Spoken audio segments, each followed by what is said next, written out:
Welcome guys, this is your friend Naruto Addict 3.0 and we are back with a new fanfic.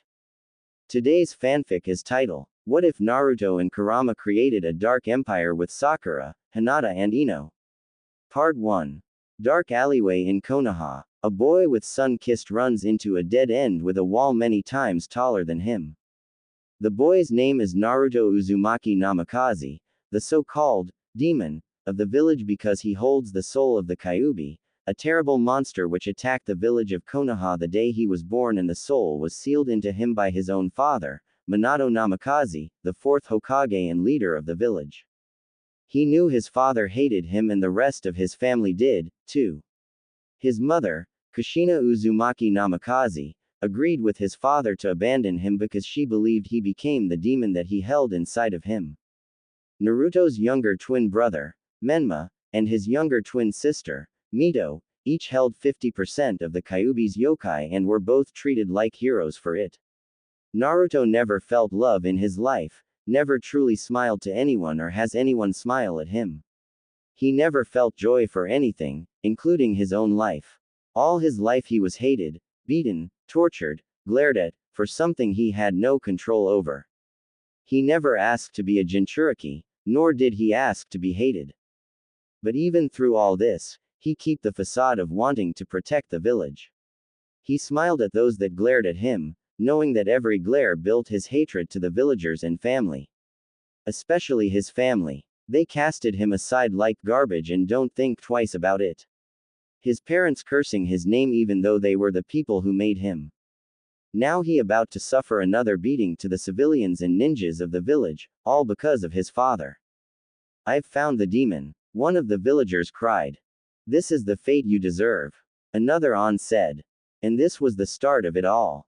This beating seemed to have more people, meaning more of the pain he had to suffer through. He balled up as he received his unfair punishment. The pain that he received was unmeasured. A 6-year-old boy shouldn't go through this. Nobody should. How they treated him made no sense to him. His family abandoning for something they did, the villagers' hatred because their ignorance. His hidden hatred for everything.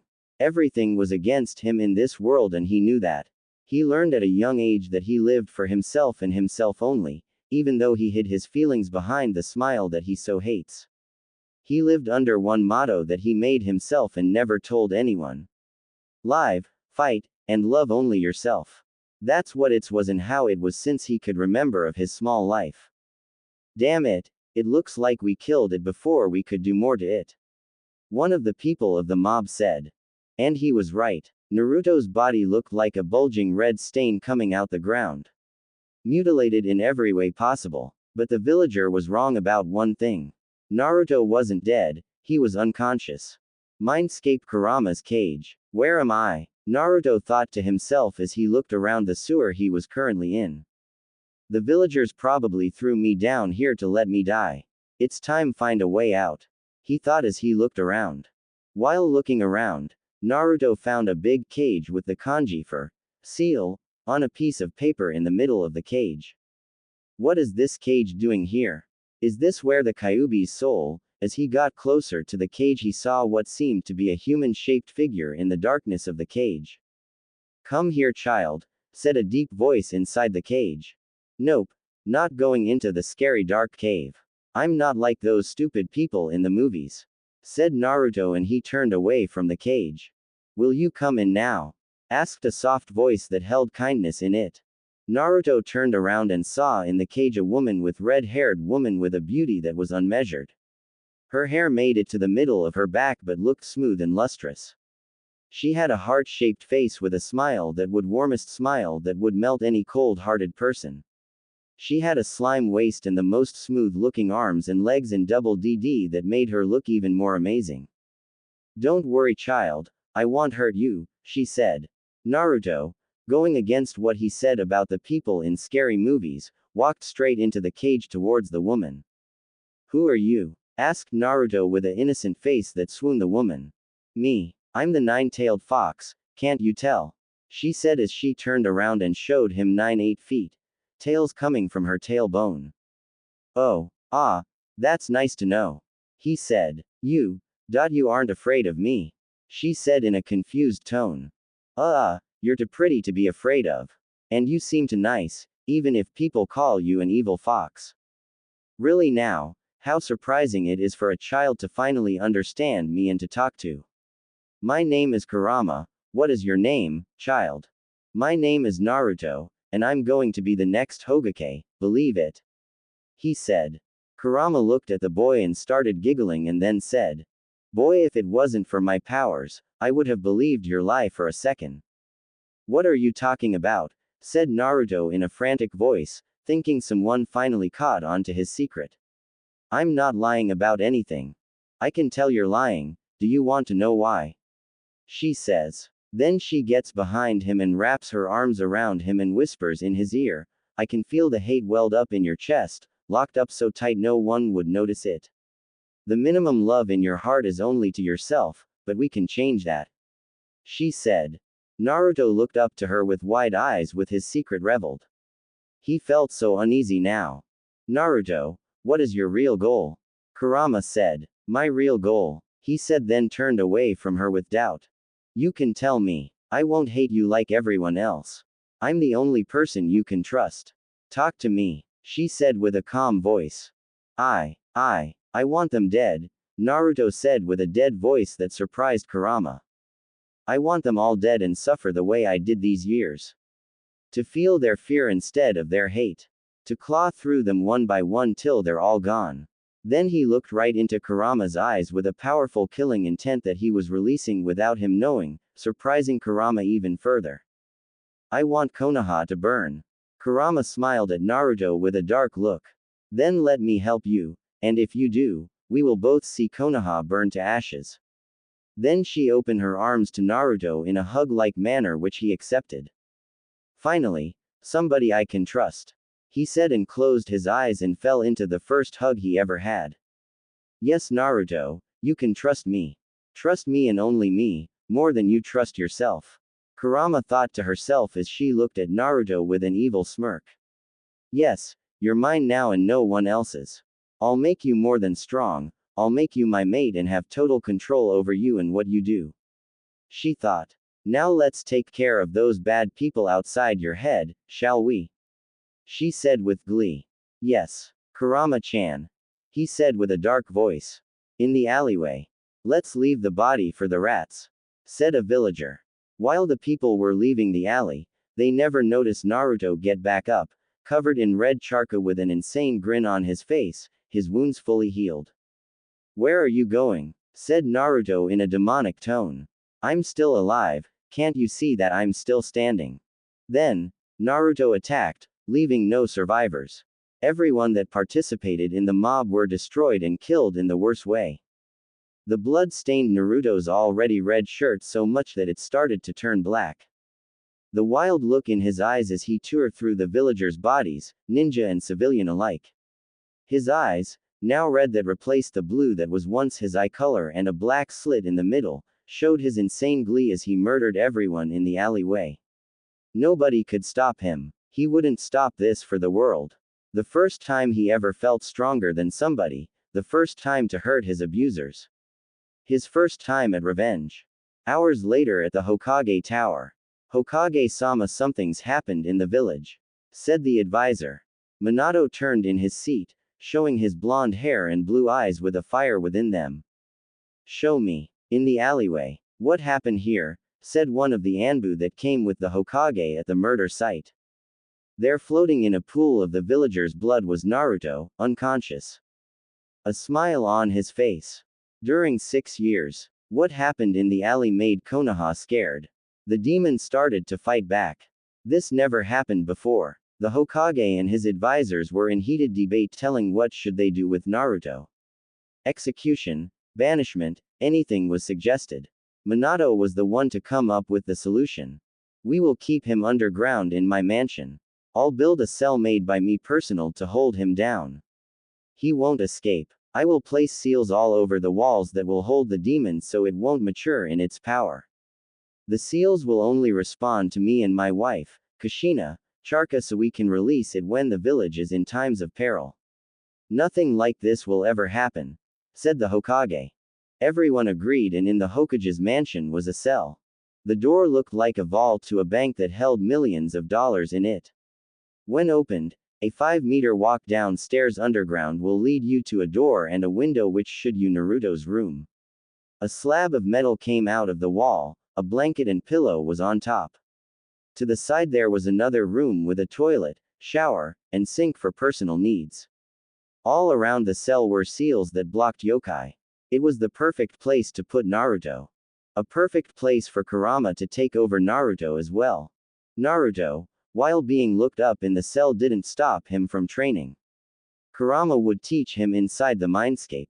Naruto also opened up the seal for Kurama, but she didn't leave the seal, saying, "I have something to finish." And then give an evil grin to Naruto.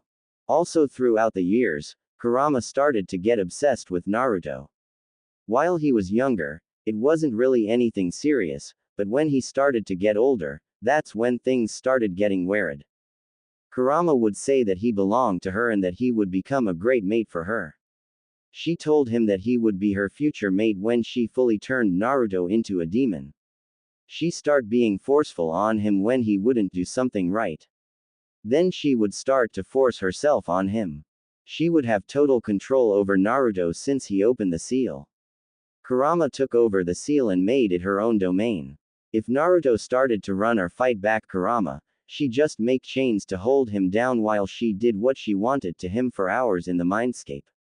He couldn't do anything about it. Now, instead of worrying about the villagers torturing him, he had Kurama to do it. And this wasn't something he could run away from. While Kurama would torture him in his mind, both physically and, his mind continued to break. He had believed in Kurama and she took advantage of him. He almost thought that he didn't own himself. To not control when he was pulled into the mindscape and suffer almost more than what the villagers put him through was like another hell he went through. He went through this for 6 years by himself. Regardless of that, Kurama did train Naruto throughout the 6 years of being locked up. Naruto's elemental natures included fire and wind, a deadly combination. He focused more on wind jutsus than fire, but he was very advanced at both aspects. Kurama made Naruto claws out of her own chakra so he could use in the physical world. His fingers would fit in the middle of each compartment that held to him like a glove. At the end of the metal claws were 4-inch curved nails that hurt just looking at them. Naruto could conduct his own yokai into them to make them even more deadly than they already were. Naruto also learned fuinjutsu, or seals. He was a natural at them, advanced to seal master in a matter of years with hard work and Kurama's help. At the age of 10, Naruto could break out the chains that the Hokage had put on him that also had seals on them and run away, but Kurama said that staying in the cell was the safest place for him, much to his ire. While living in the cell, Kushina and Minato had to give him food and water for him to live. They much rather have him die, but the village needed a weapon to get the edge on other villages. Something else that no one knew except for Kurama and Naruto, was that Minato messed up sealing Kurama in the triplets. Minato accidentally sealed both 50% of Kurama's chakra and her soul into Naruto while the other 50% was split between Mito and Menma, Naruto's younger twin brother and sister. The only time Naruto saw the two was when he stated to go to the academy when he turned 8 and joined it his first year. Minato wanted Naruto to have some strength so he could use him. But Naruto did horrible in the academy. Kurama wanted Naruto to hide his real strength to the world, so he did. During spars, he would only dodge his opponents and hit with small force behind his attacks, but if he ever went serious, he would be able to even beat Minato in a battle. Naruto learned all of Minato's famous jutsu, including the Rasengan and the Haraishin, when he sneaked out of his cage and went into the mansion library and learned incredibly fast with his Kage Bushin jutsu. He also inherited Kushina's chakra chain bloodline, which sometimes helped when he faced Kurama in battle in his mind. Naruto seemed to have the mysterious ability to absorb ki, killer intent, and make him stronger, much to Kurama's delight. All in all, with all the training he received, the hate, and torture, made Naruto into a non-emotional killing machine. He was now a half-demon that showed no love to anyone at all, except for Kurama at times. Naruto still rejects Kurama's advances on him, making him have to go through more pain, making him more insane. Naruto has wild spiked blonde hair with some red streaks going through it, a muscular build, sharp nails on his fingers, 3 whisker marks on each side of his face that were heavily bold. Naruto's eyes were still the same as they were that night 6 years ago, red where blue used to be, and a slit in the middle of them. They also held the same single emotion they always had. Hatred. Naruto. Age 12 inside the cell. Wake up, Naruto. Today's the day of graduation. You shouldn't miss this, said Kurama from his mind. ZZZZZZZZZZZZZZZZZ. Clearly Naruto was knocked out. I hate it when he goes into his deep sleeps, it's like trying to wake up a rock. I know what will get him up though, she said to herself. Then she took a deep breath. Naruto dear, if you don't wake up for me, I'll rape you for hours upon hours with a sick glee, she said with a crazy voice. Naruto instantly woke up, not wanting to go through the torture he's gone through before, and quickly started to change into his daily wear. He wore a black hoodie with the kanji for 9 on the back in red ink. He wore black cargo shorts as well with many pockets to hold his ninja tools. On the sides of his shorts he attached his compartments which held his claws. The cases were blue in color. Naruto took a quick shower and waited for someone to open his cage door so he can go to school. After a while his mother, Kushina Uzumaki Namikaze, opens the door with a plate of food she throws in front of Naruto. Hurry up and eat so you can leave, I can't stand the sight of you, she said with a hate-filled voice. Please leave, just looking at you makes me sick to my stomach, he said back with a monotone voice. Angered by his reply, she rushes out the door to leave from the demon's cage. TCH, woman. What was that, Naruto-kun? Said Kurama out of nowhere with a demonic voice proving she had heard him. Nothing, he quickly says and leaves his cage. Outside the Hokage mansion. Are you two ready for the exam? Did you make sure to bring all your supplies? Did you study? Oh my god, if you two didn't study, Kushina was hitting Menma and Mito with questions about their final day at the academy. Menma Uzumaki Namikaze was 12 years old, the middle child of the triplets. He had blonde hair in a fashion just like his father's, only the tips of his hair was dyed with black giving him that cool look. He wore blue jumpsuit with the top part being black. Naruto's Shippuden jumpsuit only with the orange being replaced with blue. Menma was 5 feet 4 with a good build because of his father and mother's past training with him and his sister. Menma specialized in lightning jutsu that he learned from his father.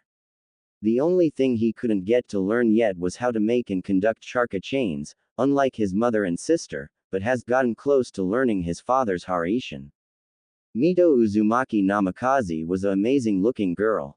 She had long flowing red hair that reached her butt, but her hair didn't curve around face like her mother. She wore her mother's old battle kimono from her genin days, which was a pale yellow in color, short-sleeved, with a black belt around her waist. To complete her look she wore long black leggings that hugged her legs delicately. Mito is 5 feet 2 and had a great tomboy look, still looked pretty to all the boys in the academy. Mito's elemental nature is water, making her train more under her mother than father. She has mastered her chakra chains ability, but failed at learning the Haraishin. Kushina-chan, calm down.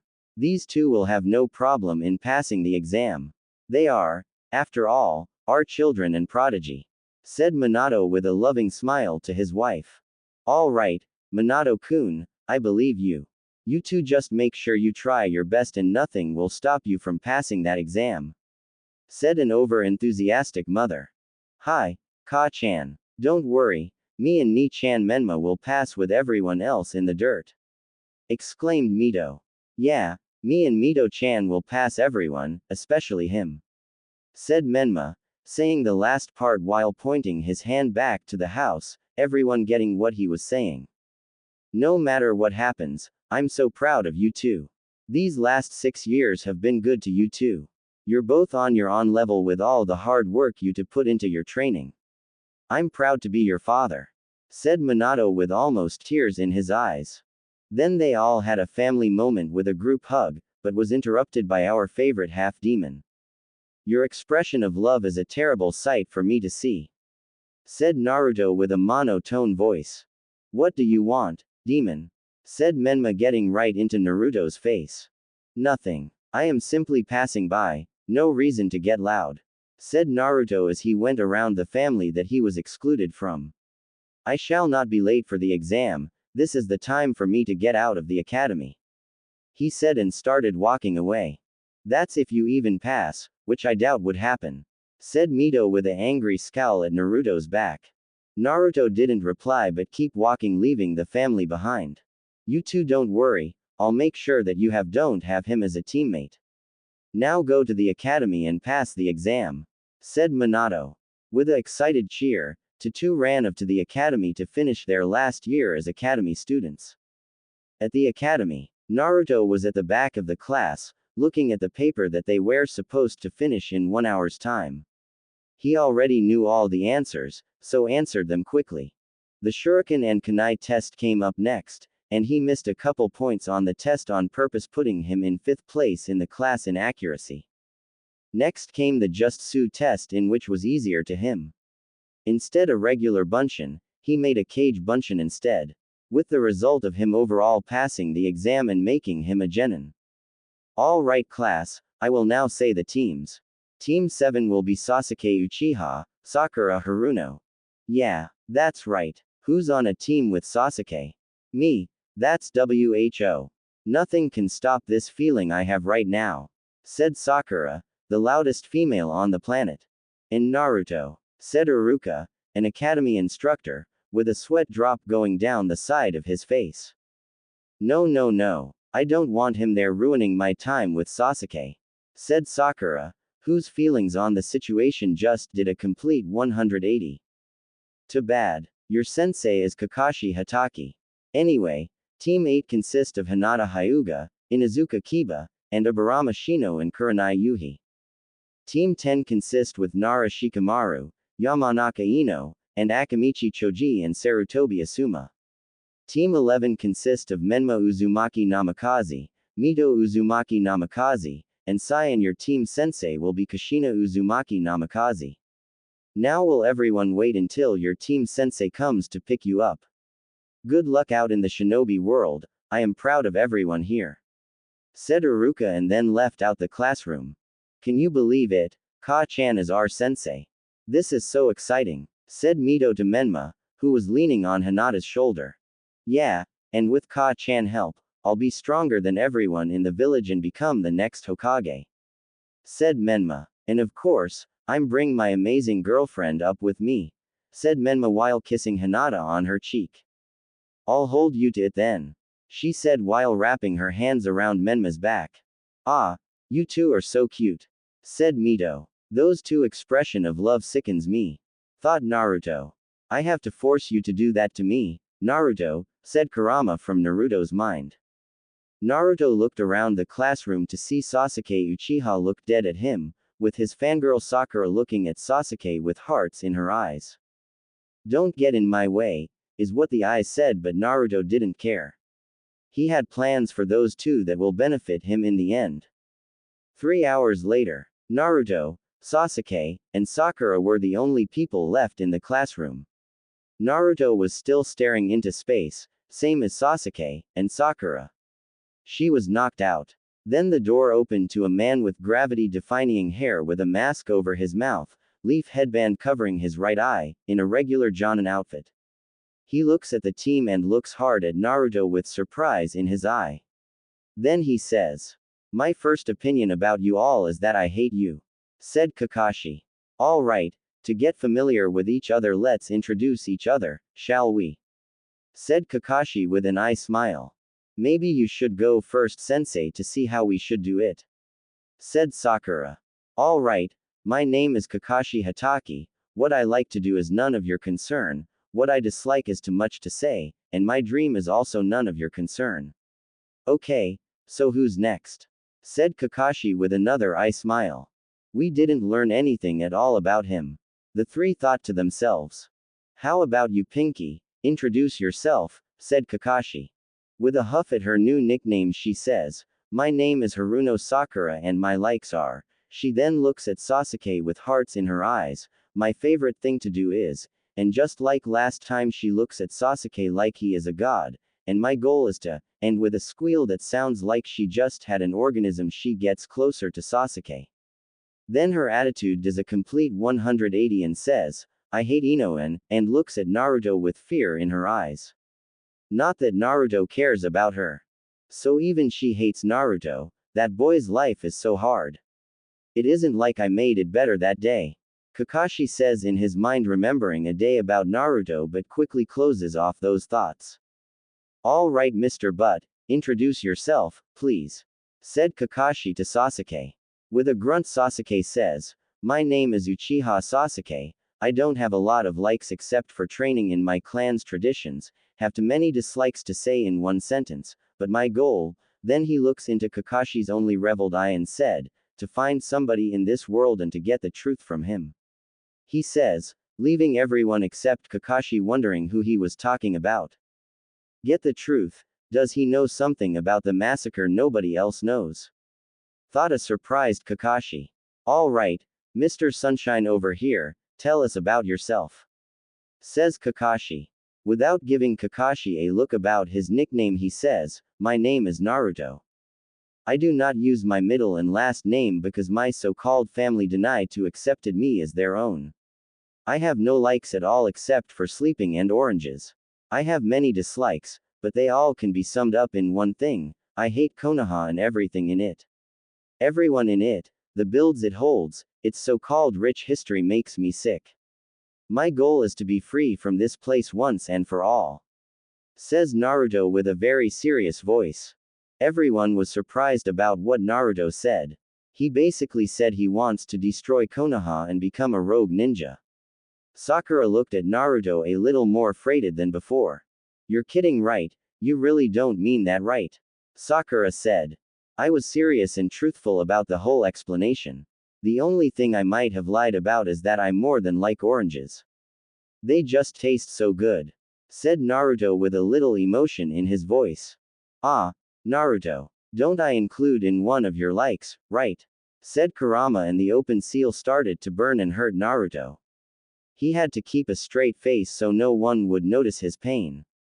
It's worse than I thought, and I'm a part of what is in front of me today, thought a sad Kakashi. All right, you may or may not know, but the academy test wasn't the actual genin test. The real one. I'm going to give you the real test tomorrow at 7 in the morning at training ground 7. Oh yeah, don't eat anything, cause if you do, then a evil look came onto Kakashi onto his face, dire consequences will be given. Then he gave an eye smile, and before the genin could ask questions about the test, he left in a standard Konoha body flicker. He just leaves like that. I don't like him either, said Sakura, irritated at how Kakashi handled things. It doesn't matter, I will pass this test and become stronger than ever, said an confident Sasuke. Nevertheless, you two better not ruin things for me, said Naruto. Then he started to walk away from the two, or I'll kill you both. Then he disappeared in a wind shunshin. What? How did he do that? Said a surprised Sakura and an also surprised Sasuke. In Naruto's cell, Naruto walked into his cell and closed the door. He then got the chains that were a good 20 feet in length, giving him slack to get to the bathroom in his cell, and locked them around his wrist and got on top of the metal slab that acted as a bed, got his very big blanket and went into a quick slumber. Inside Kurama's seal. Ah, Naruto, my favorite person in the world. How was your day? Said Kurama. After Kurama manipulated Naruto into opening the seal, she had full control over it as well. She made a forest with loads of trees, animals, lakes, a beautiful place indeed. The middle of the forest was a 3-story mansion where Kurama spent her time and lived in. In the backyard was a training ground where Kurama taught Naruto everything. I am fine, Kurama-chan, said Naruto and tried to pass by her, but she caught him in her arms, burying his head in her as she hugged him. Oh, no, Where do you think you're going, passing by me like you don't want to see me? Aren't I the only person you can talk to trust? I am smart enough to know that people who trust someone aren't supposed to torture them," said Naruto as he pushed Kurama off of him and started to walk into the mansion to sleep. "Who are you talking to like that?" Kurama said with an angry voice.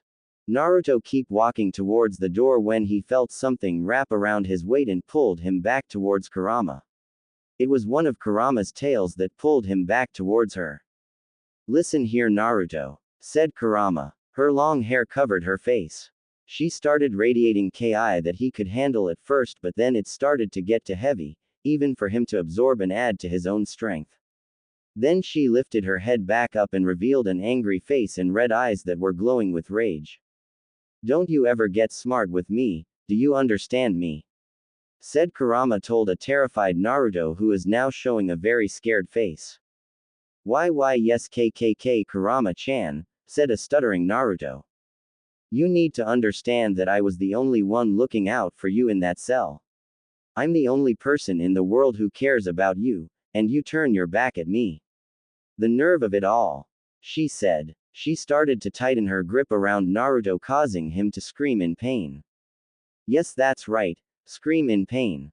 Face your punishment. This is your fault, the pain you're going through because of your own stupidity. I want to hear you scream," she yelled as her face gained a bloodthirsty look. The sound of Naruto's scream as she tightened her grip around him was like a music to her ears. The shrills of fear, squeals of pain, she loved it all. It was turning her on. Next day, Training Ground 7, 9:50 a.m. Sasuke and Sakura were the first to arrive at the training ground on time.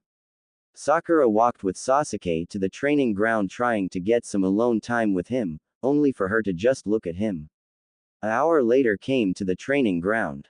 Sakura was about to yell at him for being late, but before she could, Naruto sent some ki towards Sakura with an angry glare. That was enough for her to piss on herself. Naruto himself was tired. Kurama did more to him than he thought he did. He only got about a good 3 hours of sleep before he left the cell late. Sasuke was also tired, you could see the bags underneath his eyes. Nobody at the training ground was happy about their sensei being late either. After 10 minutes of waiting, Kakashi appears from a shunsen with an eye smile. "Good morning, everyone. Hope you slept good last night, cause it's time to work." "You're 3 hours late, sensei," screamed Sakura, which hurt Naruto's sensitive ears. "Well, you wouldn't believe this morning if I told you. You see, I had to help an old lad." "I don't care what your excuse if, don't be late next time," exclaimed Sakura with Sasuke shaking his head in agreement. "What?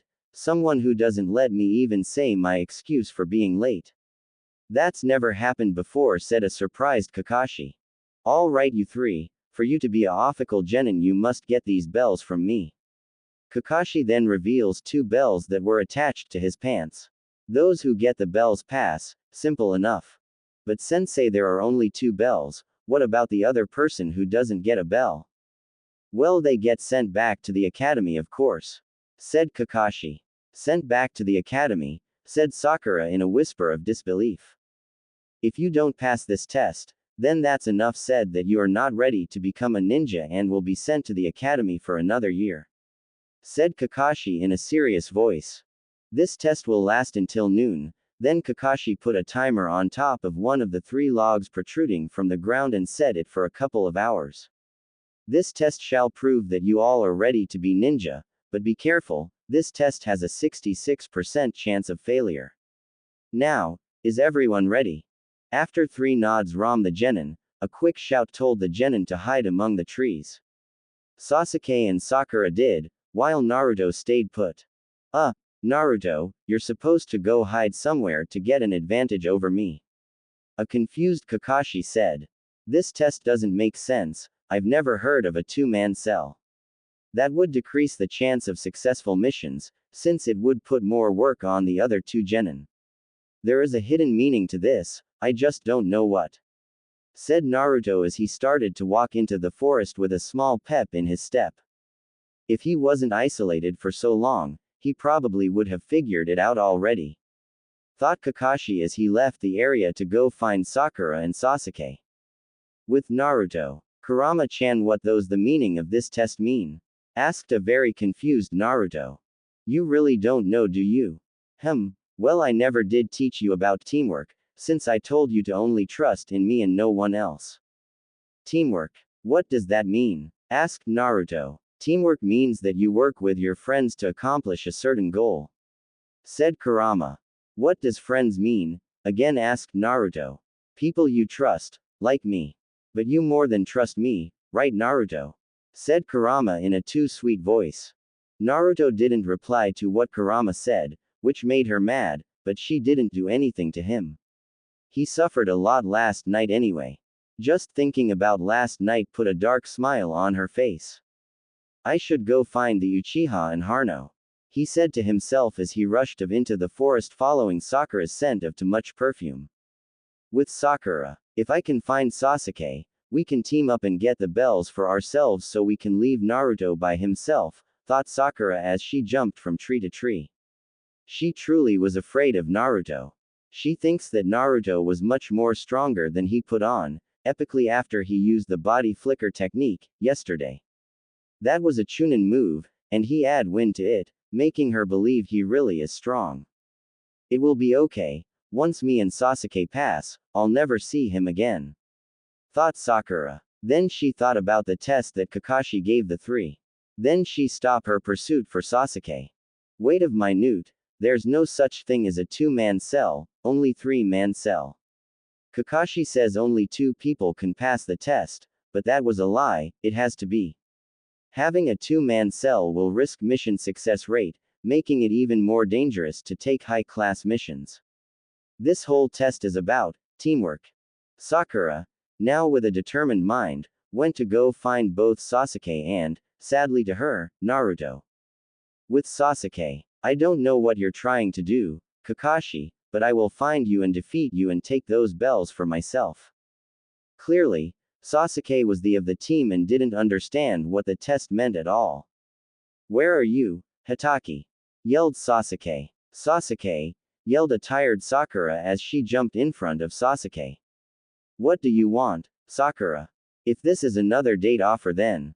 No, forget that right now, I have to tell you the true meaning of this test, said Sakura. True meaning? What is she talking about? Thought a confused Sasuke. Sakura then started to explain what the true meaning of the test, and as she was continuing to tell him her theory about it, the more stupid he felt. You got that, Sasuke, we have to go find Naruto now. Said an excited Sakura. Yes, find Naruto, I was planning to do that before you told me about the test. Said Sasuke to at least make himself feel smart. Stop lying, you were trying to find the Hitaki for yourself and take the bell, in which you were going to fail in doing so. Said Naruto as he appeared in the clearing that Sasuke and Sakura were at. Naruto, you're here, that's good. So you know what the test true meaning is? Asked Sakura. Yes, we are supposed to use the term, teamwork, and take the bells from the Hitaki to pass this test. Apparently, the Uchiha didn't know the true meaning. Said Naruto to Sasuke and Sakura. Sasuke, you were going to do that? Questioned Sakura. Maybe. That doesn't matter right now. We all need to focus and find Kakashi and get the bells together. Said Sasuke to recover from his mistake. No need to look for me, I'm right here. Appeared Kakashi. It seems you all know the meaning of the test, that's good for you. Now all you have to do is get the bells from me to pass. Said Kakashi with an eye smile. No problem. Then Sasuke stared doing hand seals and took a breath of air and said, Kaden, great fireball jutsu. And blew an large fireball right at Kakashi, who jumped over it. Naruto jumped at Kakashi with two kunai in hand, prepared to slice him in his torso, only for Kakashi to meet him with two kunai, also. While descending back to the ground, the two were parrying each other's attacks. Sakura sent a fleet of shuriken over to Kakashi's body. Kakashi pushed off of Naruto to dodge, also saving Naruto from the shuriken. Kakashi and Naruto continued their assault on each other, and Sasuke jumped in to help, while Naruto was holding back exponentially, not wanting to reveal his true strength yet to Kakashi, was still giving Kakashi some trouble. While Kakashi was handling the two genin in taijutsu, Sakura was preparing some more shuriken. She made sure to lock on to the bells on Kakashi, and launched them directly at the string, and successful from freeing them from Kakashi. Damn, she cut the line while I was distracted with the other two. Very sneaky, thought Kakashi as he saw Naruto recover the bells and gave them to Sasuke and Sakura, causing Sasuke to smile and Sakura to cheer in delight. Good job, you three, together you took the bells from me and passed the exam. I must say, Naruto, your taijutsu is far more than advanced than a regular genin. Sasuke, that fireball was perfectly conducted and packed a lot of strength in it. Sakura, your accuracy with those shuriken was very impressive indeed. Together you all concurred and took the bells away, which means you all are now officially Team 7.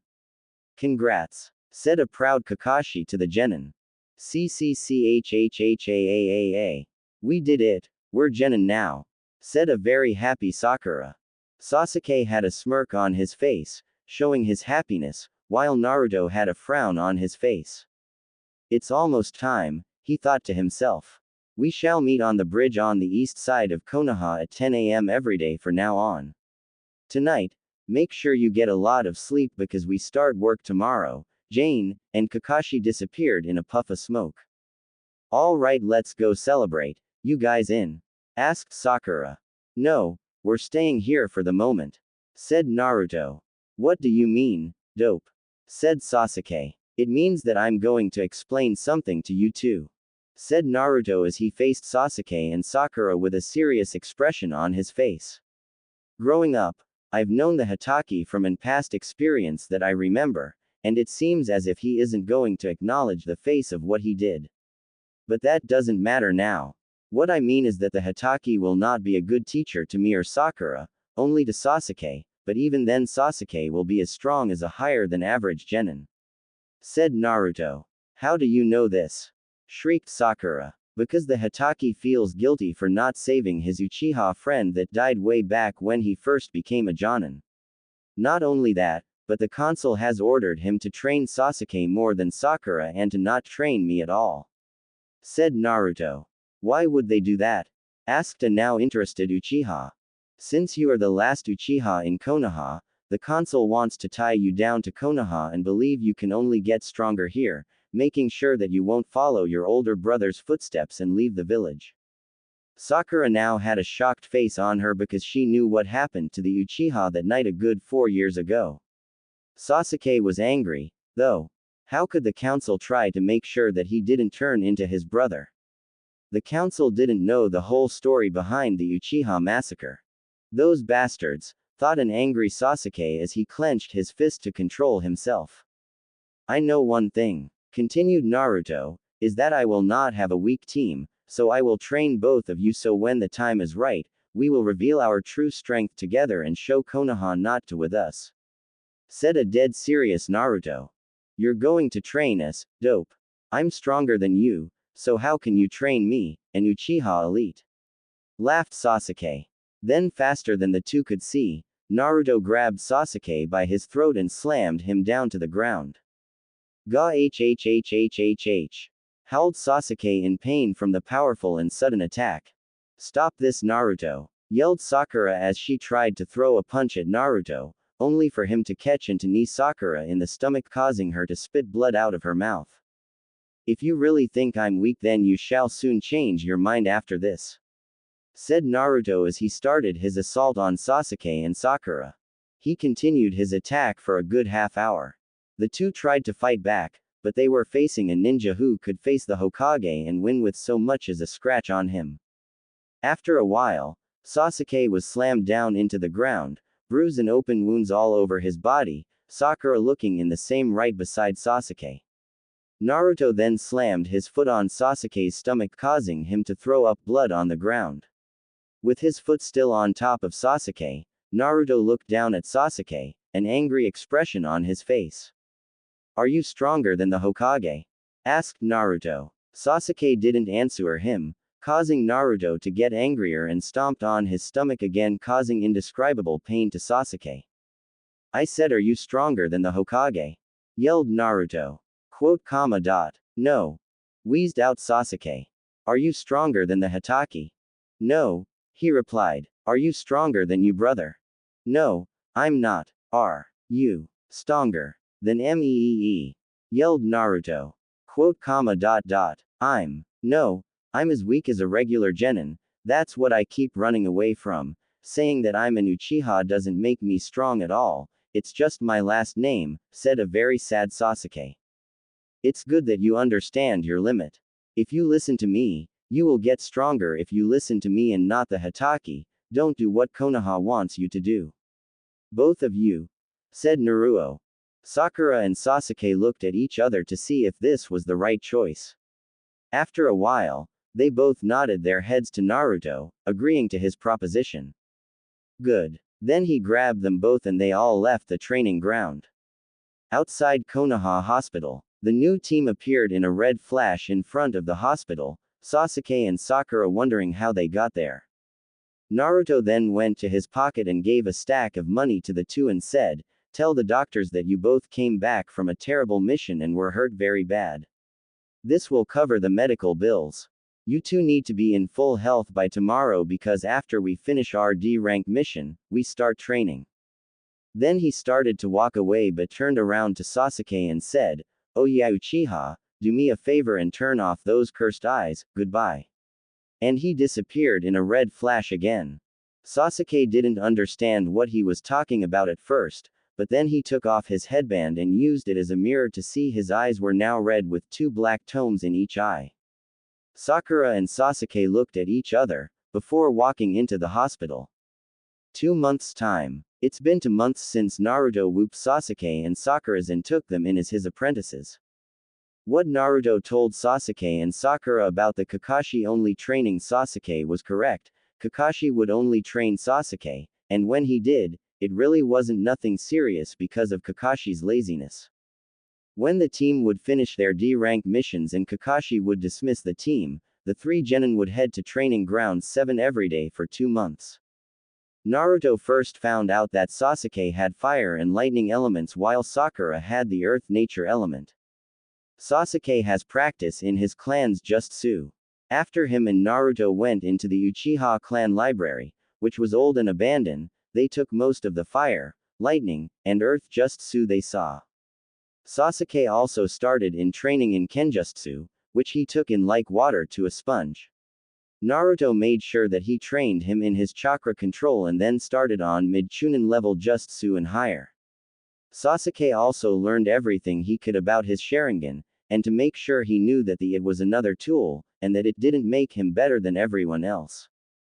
As of right now, Sasuke was at a mid to high chunin level at ninjutsu, high chunin at kenjutsu, low chunin at genjutsu, mid chunin at taijutsu, overall making him at a mid chunin level. Sakura, on the other hand, was a secret prodigy. She learned over 75% of the earth-style Jutsu from the Uchiha clan library that was inside of her chakra level. She had perfect chakra control, and took into medical Jutsu. She also learned the chakra scalpel technique and added it to her taijutsu, so it was almost like the Hyuga clan's taijutsu. The earth Jutsu she learned were mostly defensive, but then she made up for it in her genjutsu. She was better than Sasuke at genjutsu, which almost pissed him off, but if he demanded her to tell him her secret, Naruto would beat him down again. Sakura would also add chakra to her fist, with her perfect chakra control, to make herself stronger, just like a certain Sannin. As of now, Sakura was a mid-chunin at ninjutsu, low genin at kenjutsu, mid-chunin at genjutsu, low chunin at taijutsu, overall making her at a low chunin level. Sasuke and Sakura also came to respect Naruto. He took the time to train them when the council was only going to train Sasuke only a little. They understood the fact that Naruto doesn't care for them, which was something they tried to change, only to fail time and time again. Naruto said that he doesn't trust anyone and loves only himself. But after every time he said that, he would grunt like he was in pain and the two could have swore they smelt the smell of burnt flesh in the air. The training the team did was always done in secret, and nobody would even catch on of it either. Now they were about to receive their first C-rank mission from the Hokage. Mission Hall Konoha. Somebody get this damn cat of me, screeched Sakura as she held the demon cat of all Konoha. Ah, come on Sakura, it isn't that bad, stated Kakashi with an eye smile and giving the cat to its rightful owner. So sensei, do you have another mission for us? I prefer it to be a higher one this time. I believe the team is ready for it.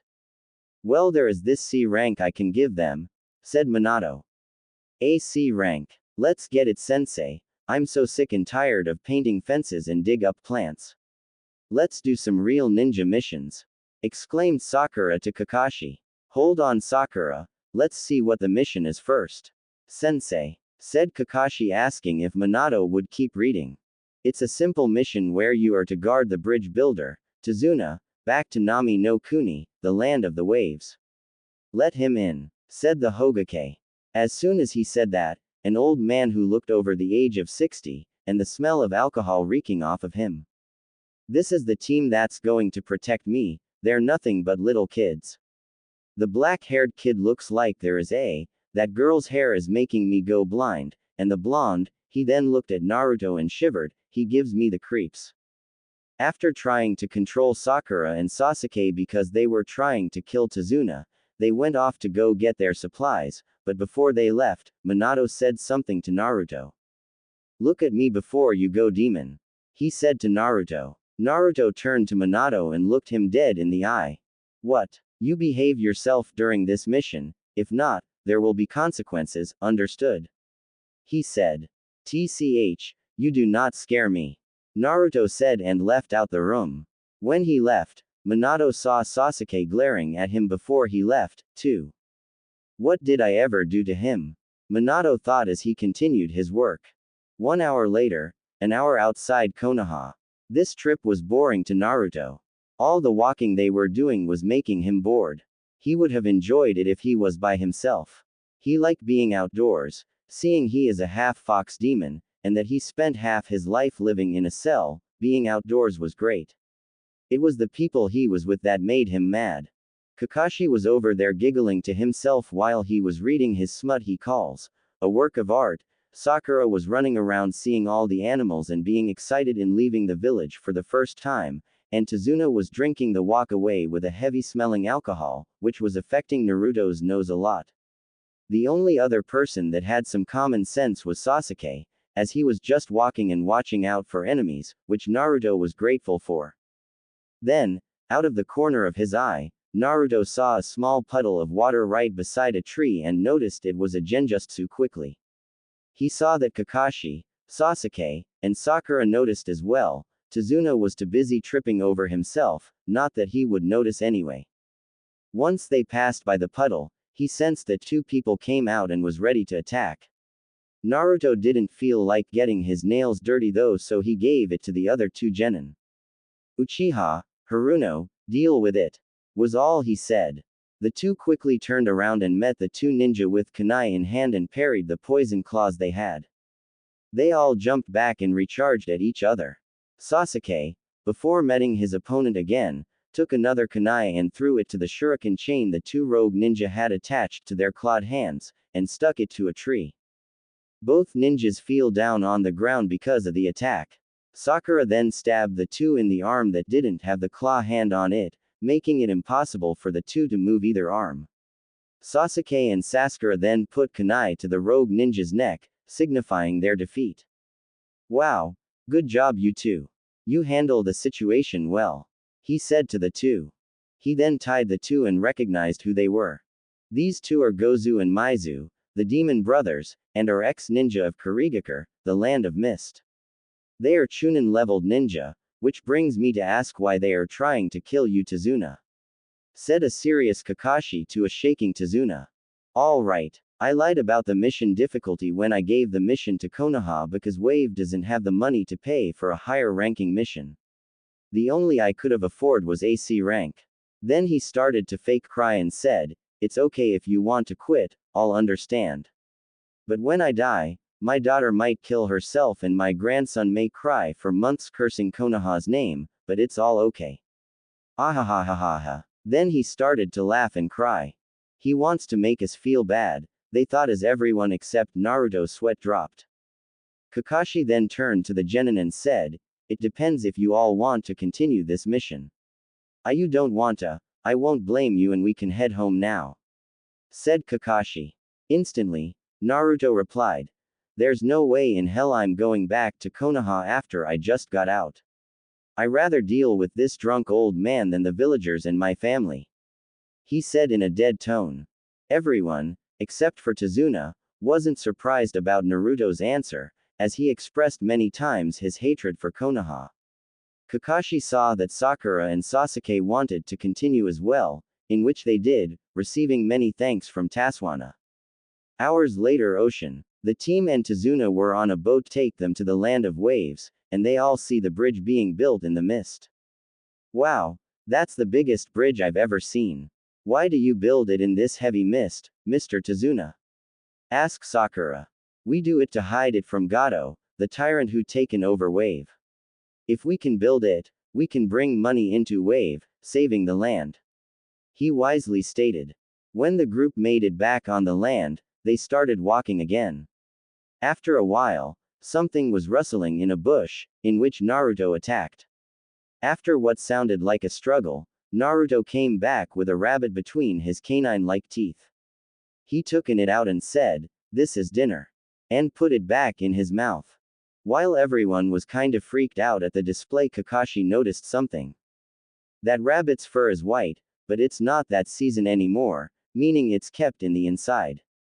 That means, everyone get down now. Kakashi tackled Tazuna to the ground.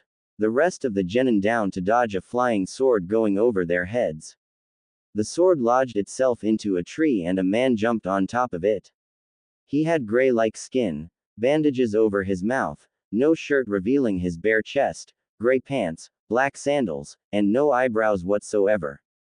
"Look who I ran into this time, Hitaki Kakashi, the copy ninja and modder of 1,000 just sue because of your implanted Sharingan," said the man.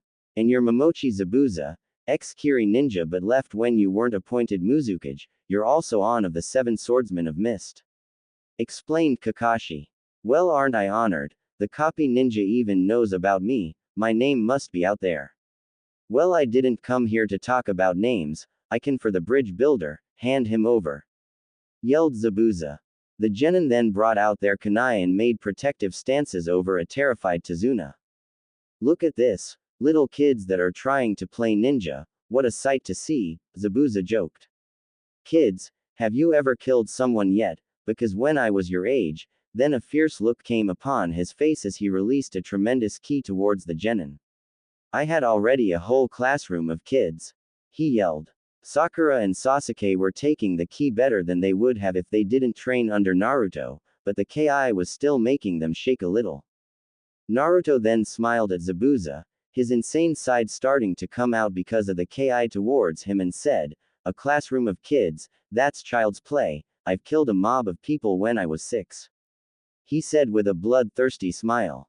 Then, unknown to anyone, Naruto used his mysterious ability and absorbed all of Zabuza's ki to him. Once done, he took a deep breath and smiled. "Let's start, I've been itching for a while to fight." Sasuke and Sakura started to back away. "No, Naruto, this person is beyond your level, stand back and let me handle it," said an ignorant Kakashi. Then, mist started to form around the area making eyesight brought down to 0. "You'll have to find me first, Kakashi, I am a professional at silent killing, as you may know," Zabuza said as he disappeared in the mist. "Shit, I'll have to take him seriously now," thought Kakashi as he revealed his Sharingan. Zabuza started to list off all the points he could attack to kill instantly, trying to scare the genin, only to scare Sasuke and Sakura. Naruto just held back and let Kakashi handle the man. He did think he saw an orange tree around here somewhere. And quickly as he could, he put his claws on and turned around to block Zabuza's Kubikiribocho slash. He too started to move around the area, fighting each other. Zabuza used a downward slash, trying to cut Naruto in half, only for Naruto to use his superior speed and dodge, then give Zabuza a deep cut on his stomach. He jumped back and screamed out, "Fuden, Gale Palm," and sent a blast of wind directly at Zabuza's back, which hit him hard, causing him to throw up blood from his mouth. Damn, that shit hurt. This kid isn't a joke, thought Zabuza as he saw Naruto look at his right claw that was covered in his blood. It's been a while. I should just rip him to shreds, forget the Hatake and holding back my power, I can kill them all right here, thought Naruto as he started shaking in excitement with an insane look on his face, his red eyes flashing dangerously. No, said Kurama from his mind, you must stick to plan, calm down for now and I promise you'll get to kill later, Naruto-kun. She said, dead serious. Reluctantly, Naruto calmed down and jumped back towards Sasuke, Sakura, and Tazuna. Why did you stop? You were winning, Naruto, whispered Sakura. With a growl he answered, because Kurama-chan told me to stop. And then blew out some fire from his mouth. Kurama-chan, thought Sakura and Sasuke, who heard the small conversation from his position. After a while, Kakashi got himself captured in Zabuza's water prison technique. Run. You can't handle him, he's too strong for you all. He yelled, seemingly forgot about Naruto's performance on Zabuza earlier. I've got a plan, said Sasuke, ignoring Kakashi's cries of protest. Sakura then formed a wall of earth using Doden, mud wall to hid the shadow clones that Naruto was forming. Then, Sasuke jumped from over the wall and threw a Fuma shuriken at the water clone that Zabuza formed to protect him. The clone raised his sword, ready to protect himself, but noticed the shuriken underneath it as well. Demon Windmill Shadow Shuriken, smirked Sasuke as he watched as the shuriken close into the clone.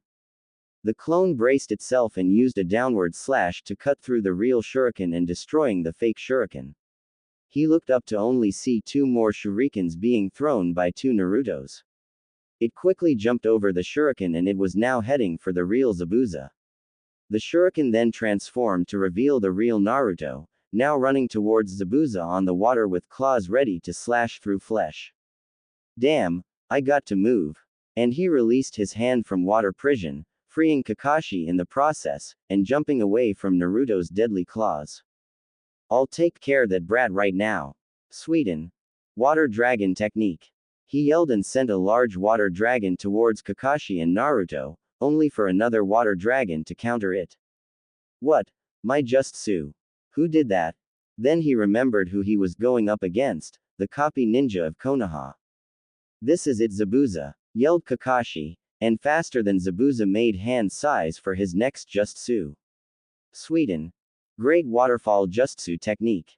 And Kakashi sent a flood of water towards Zabuza, which hit him with great force, knocking him back to shore and heavily damaged.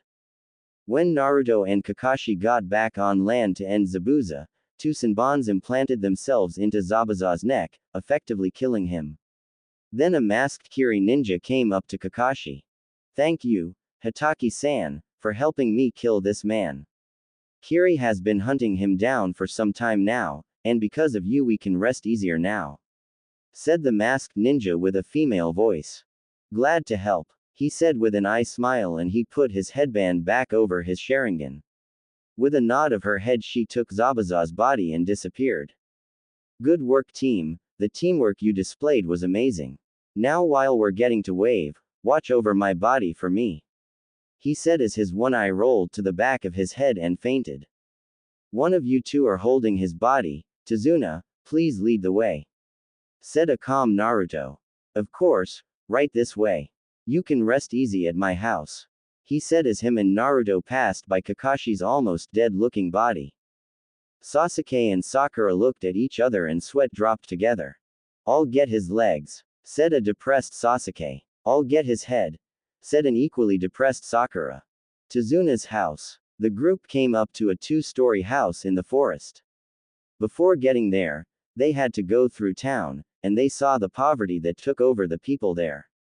Children dressed in rags, people looking dead because of lost hope, stores with a lack of food, just about everything was broke.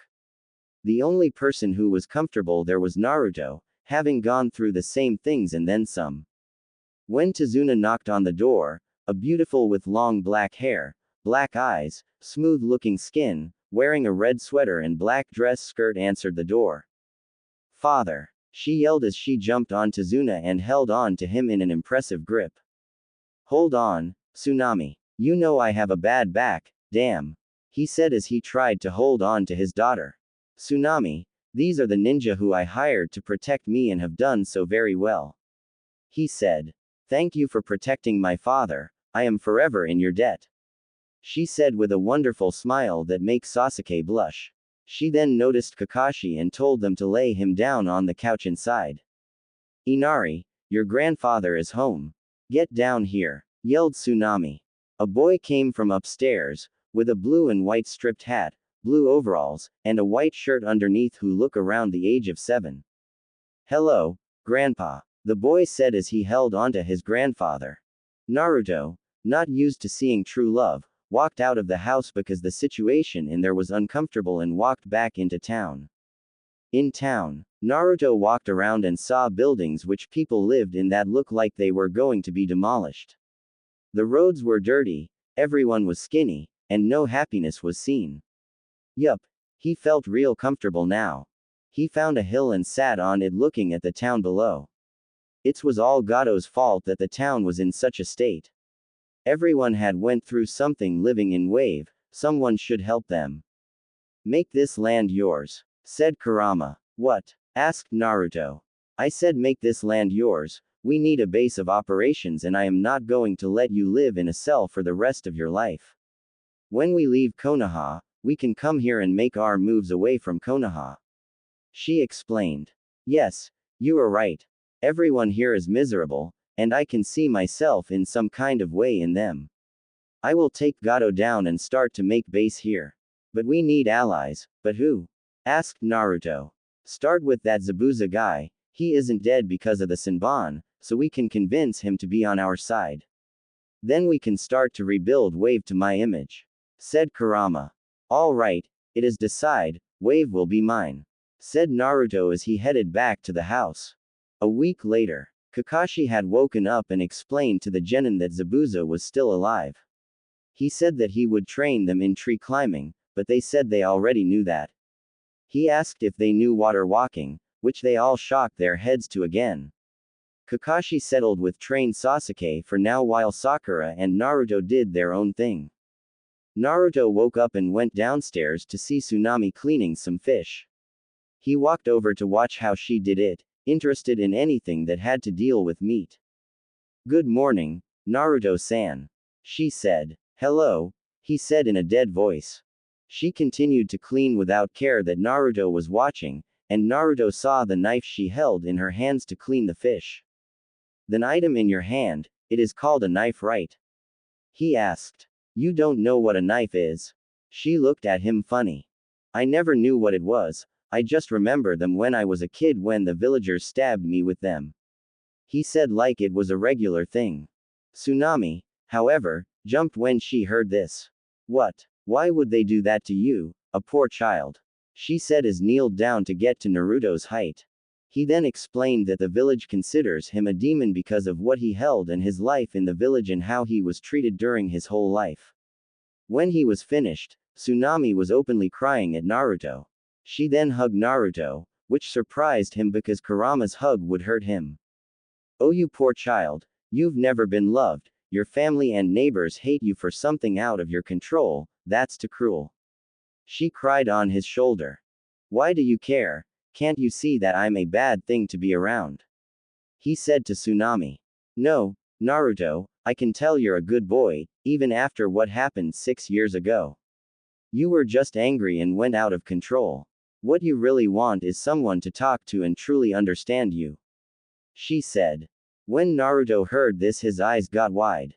"Truly understand, but I thought Kurama-chan said that she was the only person who can truly understand me, not this woman," he thought. Tsunami then released Naruto and told him to be with her whenever he could so she could teach him about anything he needed to know.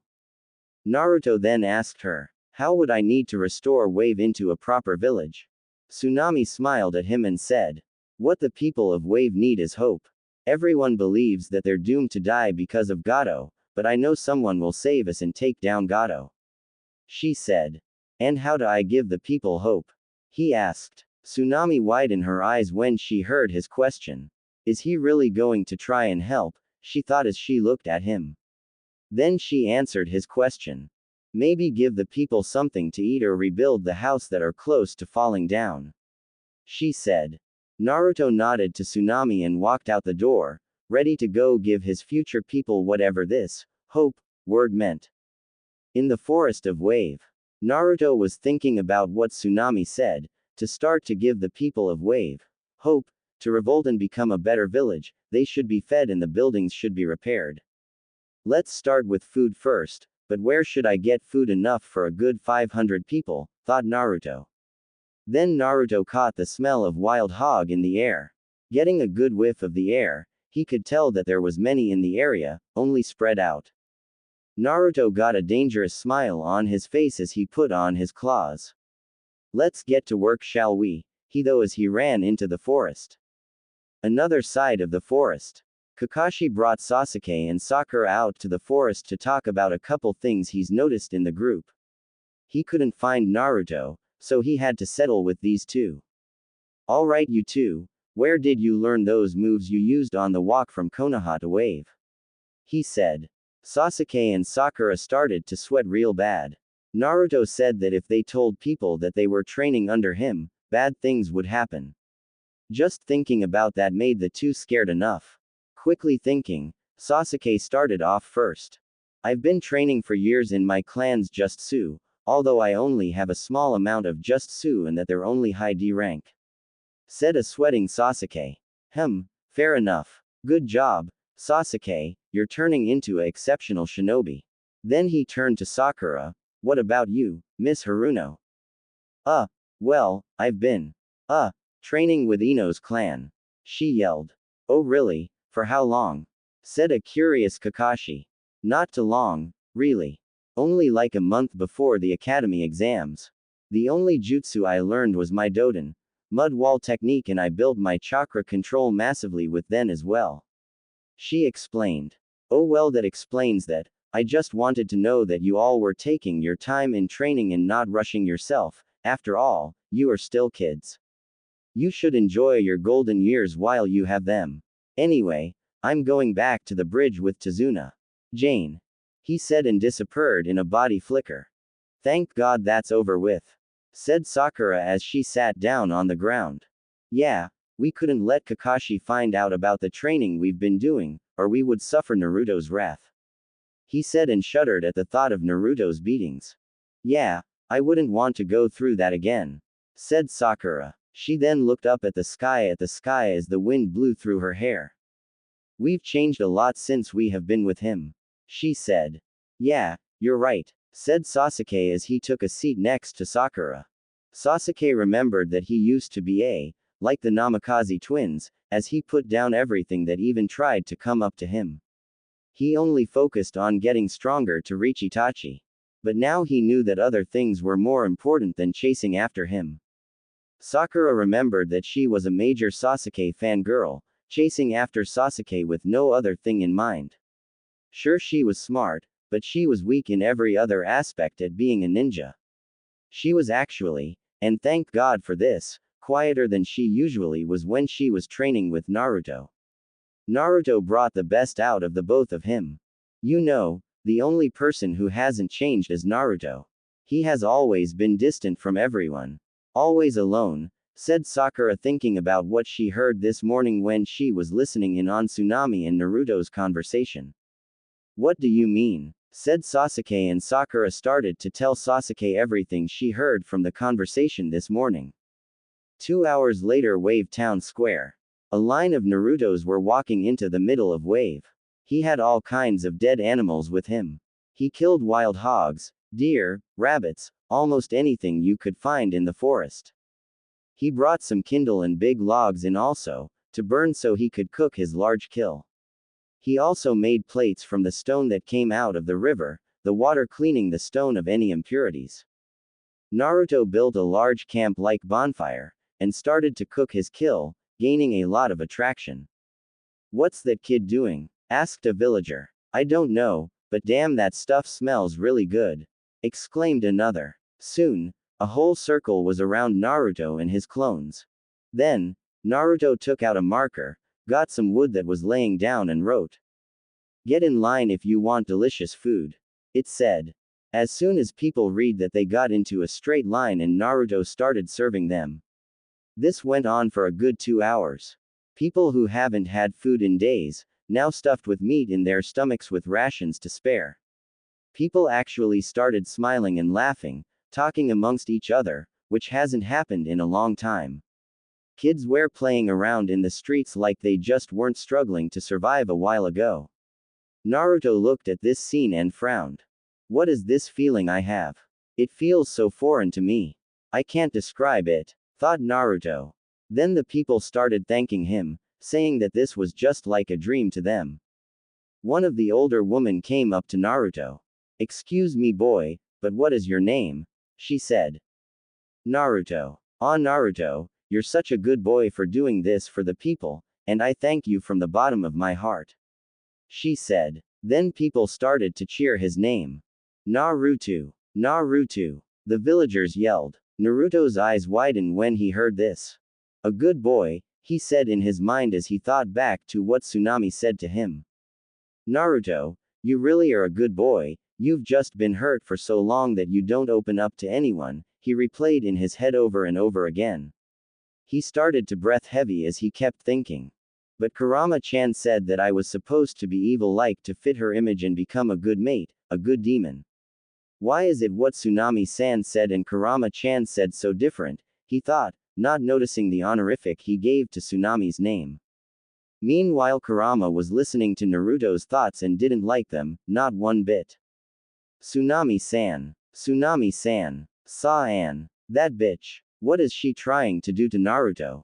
I swear if she tries to fill my man with these terrible thoughts of helping people and actually acting human, he might lose the love he secretly holds for me and for it to be sent to her instead," thought a very worried Kurama.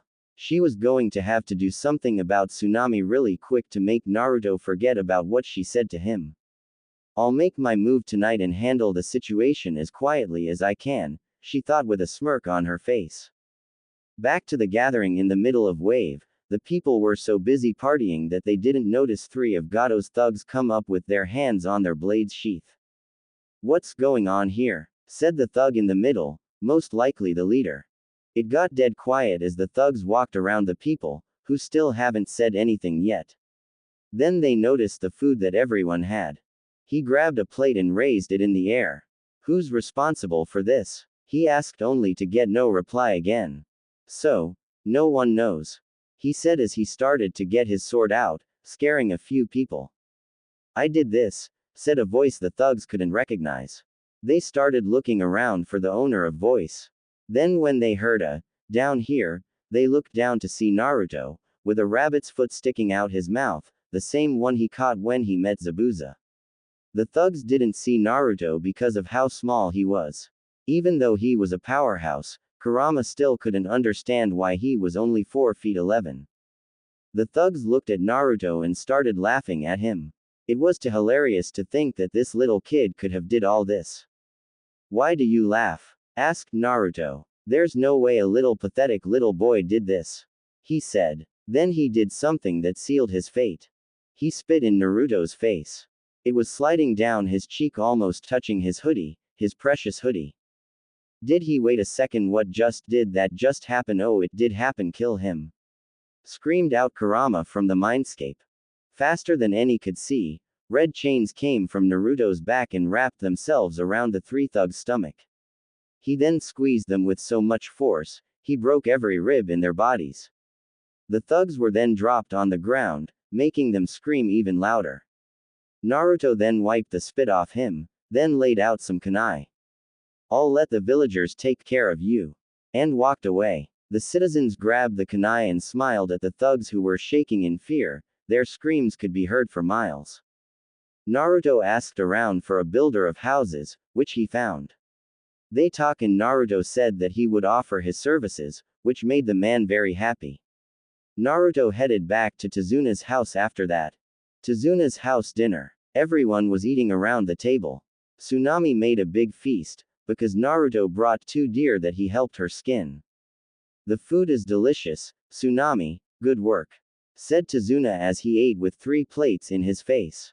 Thank you, father, but it was all Naruto who went and caught the food, and he helped me skin them really fast. She said with a smile towards Naruto. How did you do it, Naruto? Asked a very full Kakashi. Naruto then showed him his longer than average nails. My nails are stronger than steel, they can cut through skin and flesh easily, I just use my claws because it's hard getting the skin from underneath them. Said Naruto, and Sasuke and Sakura shivered, knowing firsthand that what he said was true. The table was filled with laughter and smacking because of the delicious food that Naruto and Tsunami, but there was one person didn't like what was going on in the house. Why do you all care what happens to us? Said Inari, and the table got dead quiet. Inari, stop, said Tsunami. No, I don't understand why they came here. They say they came to protect Grandpa, but I know they're only in it for the money. These people don't know of our suffering. Living in those big ninja villages where they're all nice and protected, while we deal with people like Gato. Gato will just kill them when he wants to anyway. Said Inari. Inari, stop. They aren't here for money, they truly care about our problems. Why would Naruto do what he did if he didn't? Said Tsunami. Inari then pointed his finger at Naruto, who was ignoring the whole conversation over his rabbit stew, in which he found way more interesting. He's the worst of them all. He first came into this house with no emotions at all. I heard what you did at town today, but what you did won't last. When you leave, all that hope you gave them will go back down and everything will go back to being the same.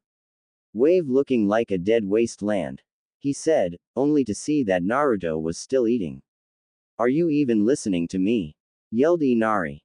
Naruto took a deep breath, put his spoon down and looked at Inari with his red eyes flashing. You are annoying, I wish I couldn't hear you so I can continue to eat, but it seems you won't let this go.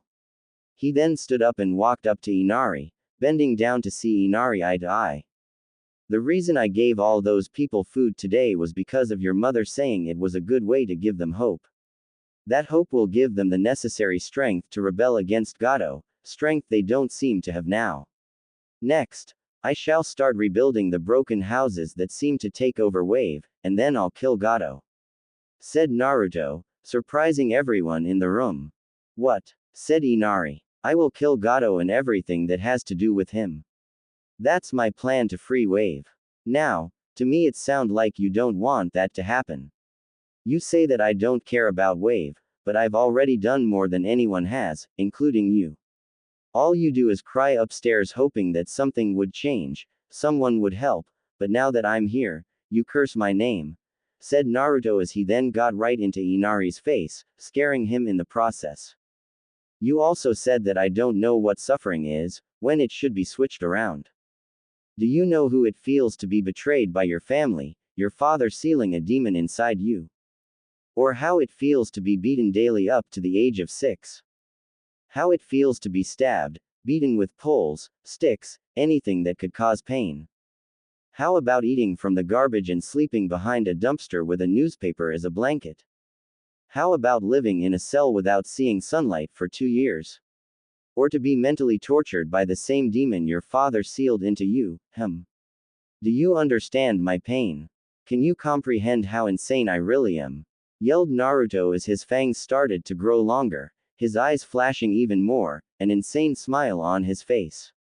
By this time Naruto backed Inari into a wall, releasing a ki so strong that even Kakashi was frozen in place. Why aren't you talking, boy? I told you the difference between you and me. My persecutors hurt me all my life, but the thing is, I got them back. I killed a mob of a good 55 people and smiled while I did it. I said earlier that I don't like flesh underneath my nails, but that time I didn't care, it felt good to feel their blood on my nails, my skin, on the same alleyway where they wanted to kill me. You, on the other hand, cry over a picture of your dead father, not changing a thing. So what I want you to do is that exact thing, go run away and cry. Naruto said with a smile on his face. He backed away to give Inari room, and as soon as he did, he ran upstairs, crying a storm. Naruto saw this and started laughing, scaring everyone with such a creep laugh. He then got the rest of his soup, drained it, and left out the house, but not before saying, "Time to start the second step." And left the house, still laughing. When the key Naruto was letting out was finally gone, everyone took a deep breath. Kakashi-sensei, is what Naruto said true? About what he went through? She said, and everyone looked at Kakashi. Yes, and what he said was just an idea of what he went through, he said, and then got a deep breath and continued, and I was once one of them. He said with guilt. What? Why would you do that to him? Said Tsunami as she yelled at Kakashi. I don't know. I was passing by the alley and I heard something that pissed me off. Flashback alleyway in Konoha. Kakashi was passing by an alleyway when he heard screams. He went inside the alleyway to see what was happening and saw a mob of people around a certain boy. That's what you get, demon. We're going to finish what the fourth started. Then Naruto looked up and said, the fourth, he's the one that did this to me. He screamed. When Naruto said that, a switch went off in Kakashi's head. How could he say something like that about his sensei? Kakashi pushed his way through the mob to be right in front of a young, bloody, Naruto. Kakashi saw red when he looked at him.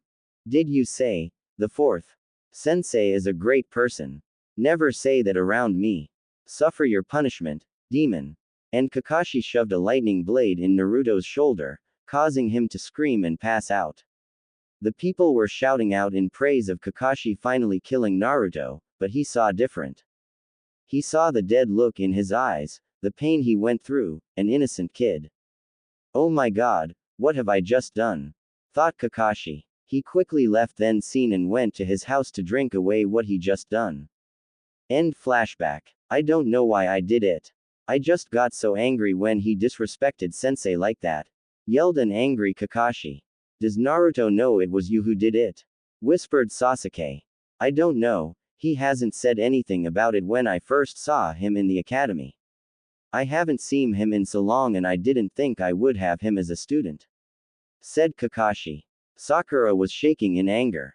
How could he do that to Naruto? Naruto really is a good person, he just doesn't trust anyone, and it was because of people like Kakashi. Sakura then walked up to Kakashi, and with a chakra-enhanced palm, slapped Kakashi right across his masked face. Smack. It was so loud, that Naruto even heard it in the forest. Sakura just looked at a surprised Kakashi, his cheek now bleeding bad from the hit. She just looked at him, and then turned around and headed towards the door. I'm looking for Naruto. And left. Sasuke soon followed her lead and left, not before giving Kakashi a Sharingan glare. What have I done? Thought Kakashi as he went to tend to his cheek. Gato's hideout with Haku and Zabuza.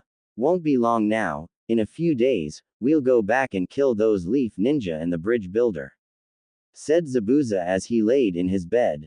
Sure thing too, San, I'll be there with you all the way. Said Haku. Thank you, my daughter. Said Zabuza. Zabuza found Haku more than 8 years ago and treated her like his own. He loved Haku like the daughter he never had. Haku loved him back the same way, like the father she never had. Well, actually she did have a father, but he killed her mother and then tried to kill her too because of her bloodline because he thought those with bloodlines were monsters, you all get what I'm saying. Then, the two heard something on their window. Haku got out her bed and turned on the light. Zabuza lifted himself up out of his bed and grabbed his kubikiribocho, ready for a fight. The window slid open and a figure came in, the hood of its hoodie over its head. Reveal yourself, yelled Zabuza. The figure lifted the hood to show the face of Naruto. Gah, you're one of Kakashi's brats. Said Zabuza. Yes, but I didn't come here for a fight, I come to talk. Said a calm Naruto as he raised his hands in surrender. What should we do to San? Asked Haku. Zabuza looked in Naruto's eyes for an deceit and found none. He then lowered his sword, nodding his head to Haku to lower her senbon.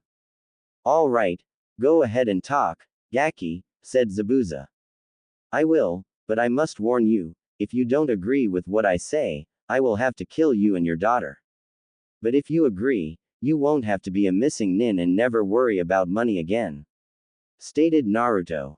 Never worry about money again, that's all he had to say, thought Zabuza. All right Gaki, tell us your plan. Said Zabuza. I will kill Gato whenever you come to attack us because I know he will not hold his side of the bargain you two had together. He plans to kill you two the day you attack my team, so he can get away without paying you. I will kill all of the guards, thugs, and free everyone that he has made slaves. I will then put them in Wave. I will take Gato's money and use it to begin to rebuild Wave, and give you triple of what he was going to pay you. Said Naruto. Triple, said Zabuza as his eyes held dollar signs in them. Haku's eyes just widened when she heard the amount they would be receiving. Yes, triple. But here is when you have something in the deal. I will make Wave my own land when I leave Konoha for reasons I can't tell you yet. But when I'm done with my mission here, I will find allies to send to Wave to start a new ninja village. One without corruption, where there is true peace. I shall lead it. The first allies I want are you and your daughter, Haku. You're both very skilled and can become stronger if you weren't on the run all the time. While I'm gone from Wave, you will protect it and the people I send over here. He said. But how will you send more allies over to Wave without rising suspicion? Asked Haku. I can only reveal that when I am sure that you are on my side. Said Naruto. Zabuza walked over to Haku and the two had a small discussion, and Zabuza came back to Naruto and stuck in his hand. Alright, we agree with the terms, just keep your side of the deal and everything will go fine on our end. Said Zabuza. Naruto shook his hand. Good. Now I shall tell you the way how I'm going to send people over. Then brought out piece of paper with a red kanji for the word, 9, on it. With this I shall use my form of the Hiraishin and send people over to Wave. Said Naruto. The Hiraishin? Who do you think you are, the fourth Hokage's son? Exclaimed in ignorant Zabuza. Precisely, but he doesn't see me as his son, and I don't see him as my father. But other than that, the next time my team fights you, I'll knock Kakashi out and kill Gato. Said Naruto. What about the other brats? Asked Zabuza. Don't worry about them, I'll take care of them. That is all, I shall see you two soon, goodbye. Said Naruto as he disappeared in a red flash. Outside Tazuna's house, Naruto was approaching the house, when he felt something wrong with his body. What's going on? Thought Naruto. Naruto. Said Kurama. Kurama-chan. Said Naruto. Naruto, you know that I love you, right? She asked. Yes. Then please forgive me for this, because I'm doing this for you. She said. Then, all of a sudden, Naruto fell on the ground, unconscious. Tsunami's room. Tsunami was getting warm and started to sweat in her bed. She didn't know why, it was just early springtime, it shouldn't be this hot during the night. She then got out of her bed to get a thinner blanket, when she looked up to see Naruto with a smirk on his face. Naruto, she said drowsily. What are you saying, Naruto? Asked a nervous Tsunami. You're not talking to Naruto-kun, this is the almighty Kyuubi you're talking to now. Naruto is asleep right now and I took over to talk to your man stealing. Said Kurama. Tsunami suddenly jumped out her bed when she heard that she was talking to the same demon that hurt Naruto for so long. You're the one who's been hurting Naruto for so long. Torturing him, raping him, and for what? Yelled Tsunami. To make him see my way, of course. Said Kurama, as she sat down on Tsunami's bed. To make him see my side of things instead of his own. Hurting him would only make him want to get away from you though. Said Tsunami. Remember, I am a demon. I hardly know what kindness is. When I first got to Naruto, I was going to hurt him so he could submit himself to me, but Naruto has a stubborn nature, he won't give up. But trust me, soon he will give into my influence. Said Kurama with a evil smile. That's terrible, he should be able to make his own decisions, be whatever he wants to be, not what you choose. That's why he is helping Wave, not because you told him to, it's because he wants to. Tsunami screamed out.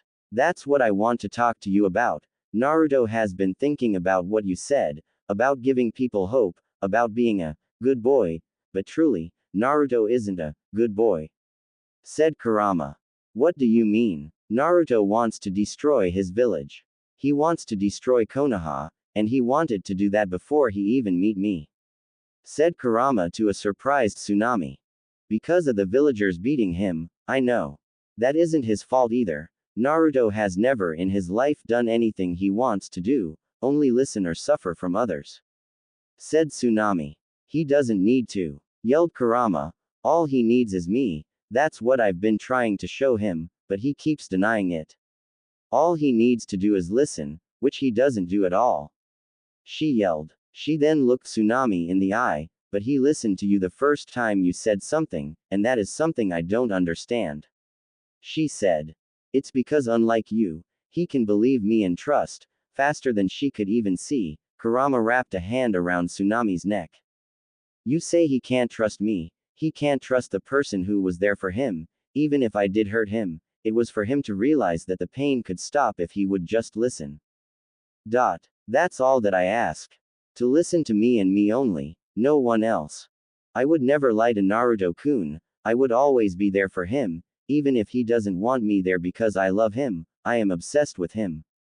Because just like me, he was the only person I could understand, to be discriminated for a reason not your fault, because of what you are, do you know how that feels? Asked Kurama. She then let Tsunami go. She gained her breath first and then looked Kurama in the eye, eyes that were full of tears. The first time I talked to Naruto, we could relate on so many things, I actually felt normal for once. If I didn't like something, he didn't like it either for the same reasons. With Naruto, I never felt alone, and it's funny, cause I'm too old to remember the number of my age, but a 6-year-old boy understood me fully better than anyone else.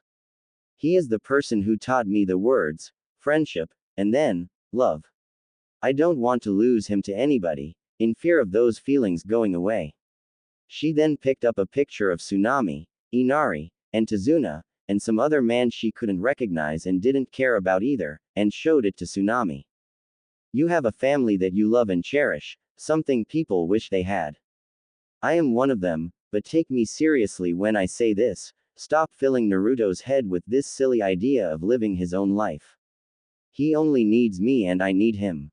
She then walked right in front of Tsunami with a serious face, tears long gone, and if you try to take what makes me happy, she leaned in and whispered in her ear, I'll take away what makes you happy. So this is your final warning, stay away from Naruto, she said as she leaned away and left Tsunami's room. 3 days later, things had changed in the household of the civilian family and Team 7. Sasuke and Sakura didn't stay around Kakashi when they needed to, which made him sad and feel even more guilt. He deserved this, his team doesn't trust him now. He really felt like shit. The other thing is that Tsunami started avoiding Naruto. The next morning after Kurama and Tsunami's conversation, Naruto tried to tell Tsunami that he was going to start repairing the buildings of Wave, only for her to say that's good, and move away from Naruto, making him kind of sad. Naruto started building with a man named Shinichi, the local carpenter, and both started making houses. Naruto would get the wood from the forest that he would cut down with his favorite jutsu that he made himself, Fuden, tamed winds. This jutsu let him control the winds at will, with no motions at all, and make invisible wind blades to tear through his enemies. With this and his shadow clones, Naruto and Shinichi were building many houses and repairing broken down ones in a flash. But even through all that, Tsunami didn't praise his efforts. Naruto asked Kurama what she did when he fell out, and all she said was that she was making improvements to his body to handle more of the yokai that he was making, which he bought, not noticing the lie she was telling him. The second day Naruto was really wanting to get some good sleep, but the Uchiha wanted to talk to him about his past, but fell asleep while he was talking. The next morning, Kakashi left with Sasuke and Sakura to protect Tazuna for the last time as today was the day that the bridge was finished. Naruto was still asleep when the team left, so he didn't get there on time. Something did wake him up, though. Tazuna's house. Snore. Come with us, lady, or we'll hurt the kid. Ka-san. Don't worry, Inari. Just go back inside. Ka-chan will handle this. ZZZZZZZZZZZZ. Snore, oranges SSS, ZZZZZZZZZ. Let's go. No. Z's. Huh. What's that noise? Outside the house. Get out of here, kid. Said a thug that was dragging Tsunami away. No, I won't let you take my Ka-chan away. I won't run away anymore. Shouted Inari. Then die. Charged the other thug with his sword drawn. When he was about to kill Inari, his head fell from his neck. The same happened to the other thug. In the middle of the scene was Naruto, his black hoodie and cargo shorts sprayed with their blood. He looked at Tsunami that was still scared. She saw Naruto and started to back away from him. Seeing him with the blood all over him with that dead look made him look scary to her. Naruto, though, took this the wrong way, so she fears me, just like everyone else. That must be the reason why she stopped talking to me, because she realized what I am. I thought she would be different, thought Naruto as he looked at Tsunami. He pushed those thoughts away and looked at Tsunami and asked, "Where is the Hatake?" "He and my father went to the bridge this morning," she said. Before she said anything else, Naruto vanished in a red flash. On the bridge. Damn, this guy is good, thought Sasuke as he faced Haku in her dome of ice mirrors with some Senbon sticking out of his body, also not knowing that Haku is a girl. "You fight well, your Sharingan has helped you greatly in battle," said Haku in one of her many mirrors. Haku then jumped out the mirror to the right of Sasuke to hit him, only for him to block it with a kunai.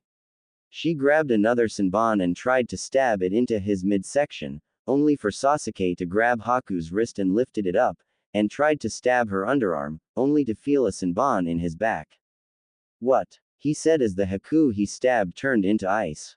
"You faced my clone that time, which I set up to lower the guard on your back, which worked wonders.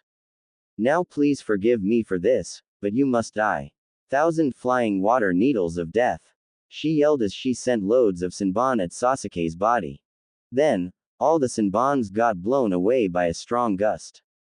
A small tornado appeared in the middle of the dome, and when it died down, it was Naruto in the middle. "Huh, nice entrance," said Sasuke. "I will handle the situation," said Naruto. Naruto then had chains come from his back, surprising both Haku and Sasuke. He then made them wrap around to make little drills. "Chakra chains. Drill form," he announced, and they launched themselves into Haku's mirrors. One by one the mirrors were destroyed, until there was only one left. Haku then walked out the mirror and took her mask off, revealing a very surprised look. "How strong are you?" she asked. "Not strong enough. This battle is over," said Naruto as he walked into the mist to go see Zabuza and Kakashi's battle.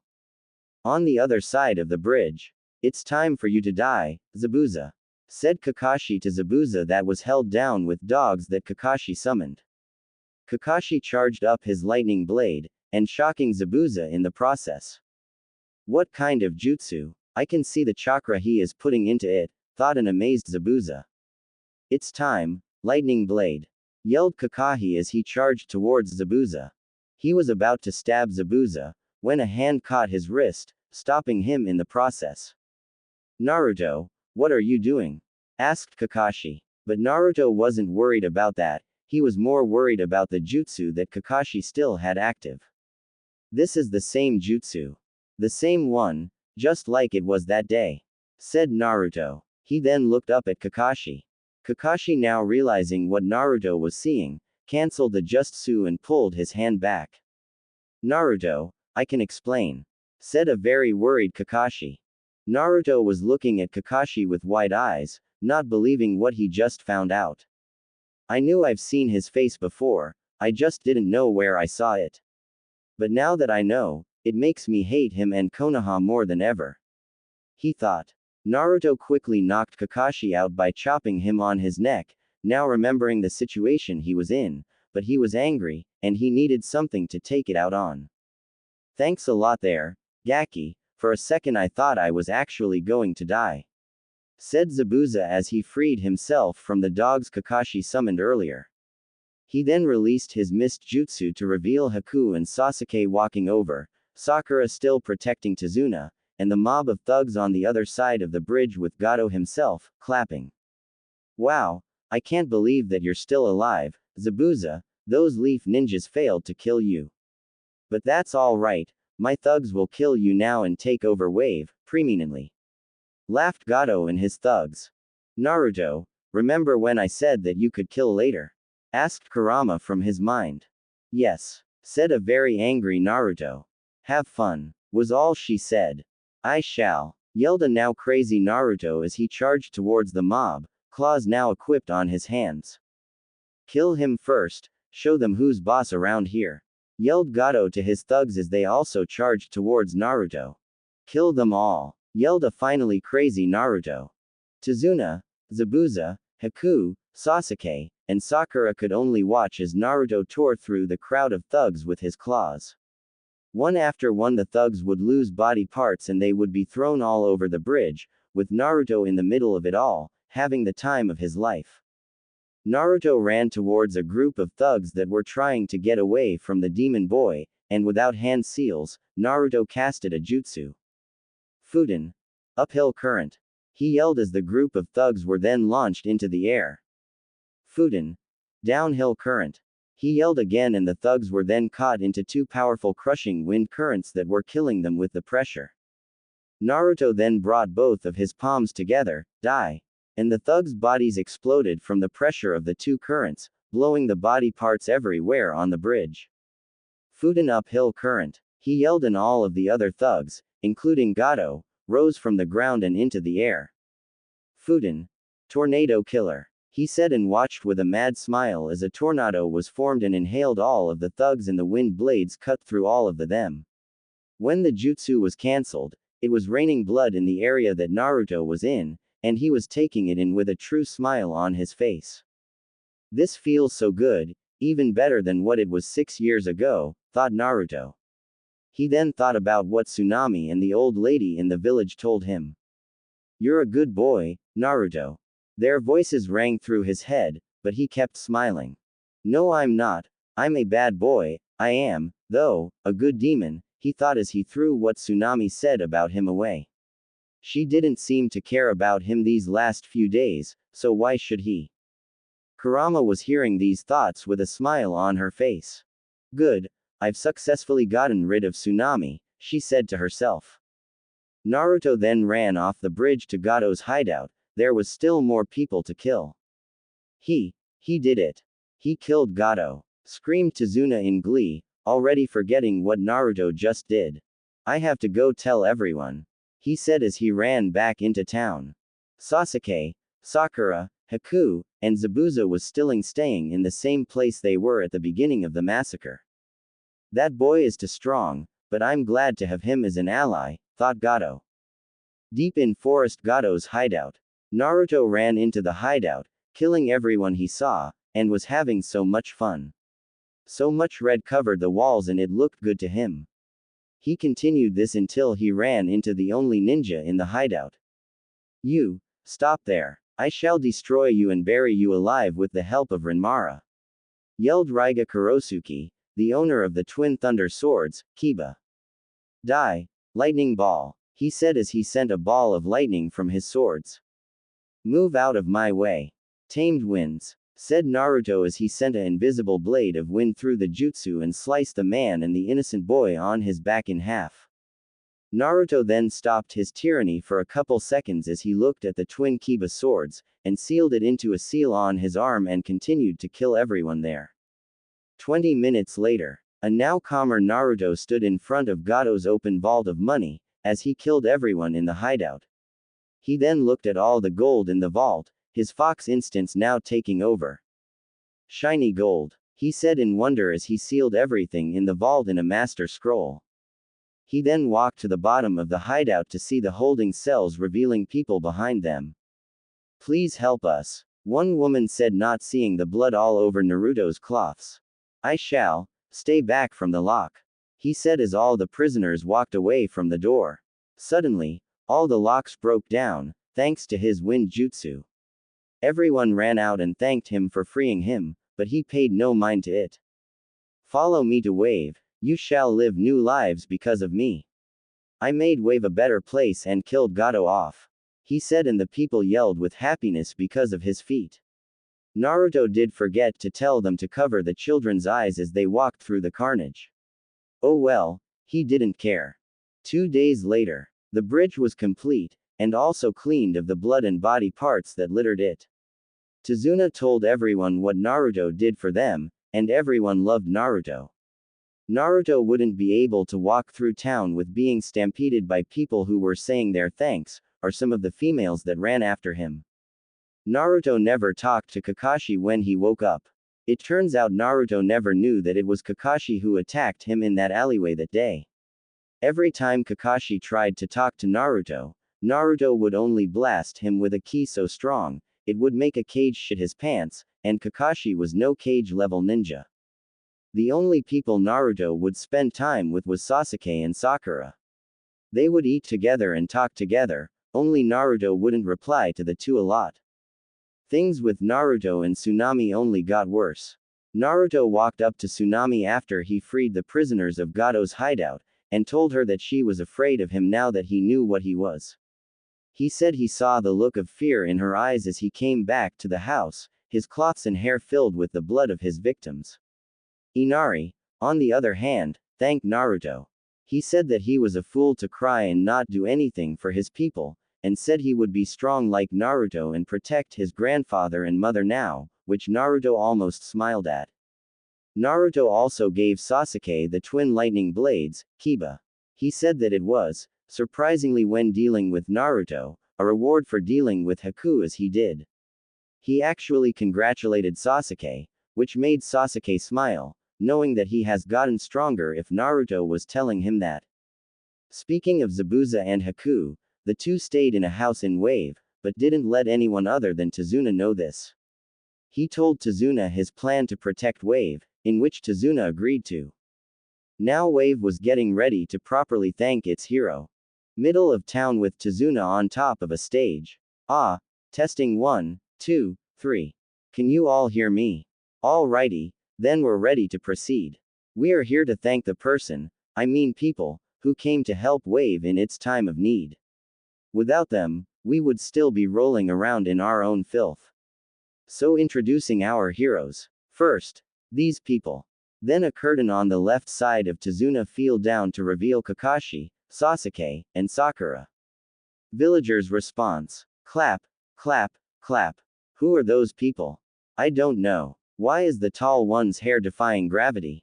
Comma dot, comma dot, comma dot, comma, clap. Where the Naruto? One person yelled. Back to Tazuna. Ah, yes, thank you for that show of thanks. Now, for Wave's real hero, Naruto.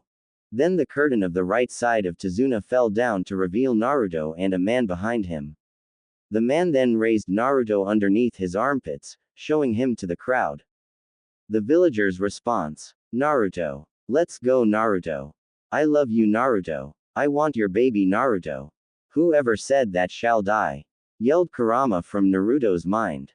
You're the best Naruto. Naruto. Naruto. Naruto. Naruto plug. Alright Naruto, that's the character that everyone loves.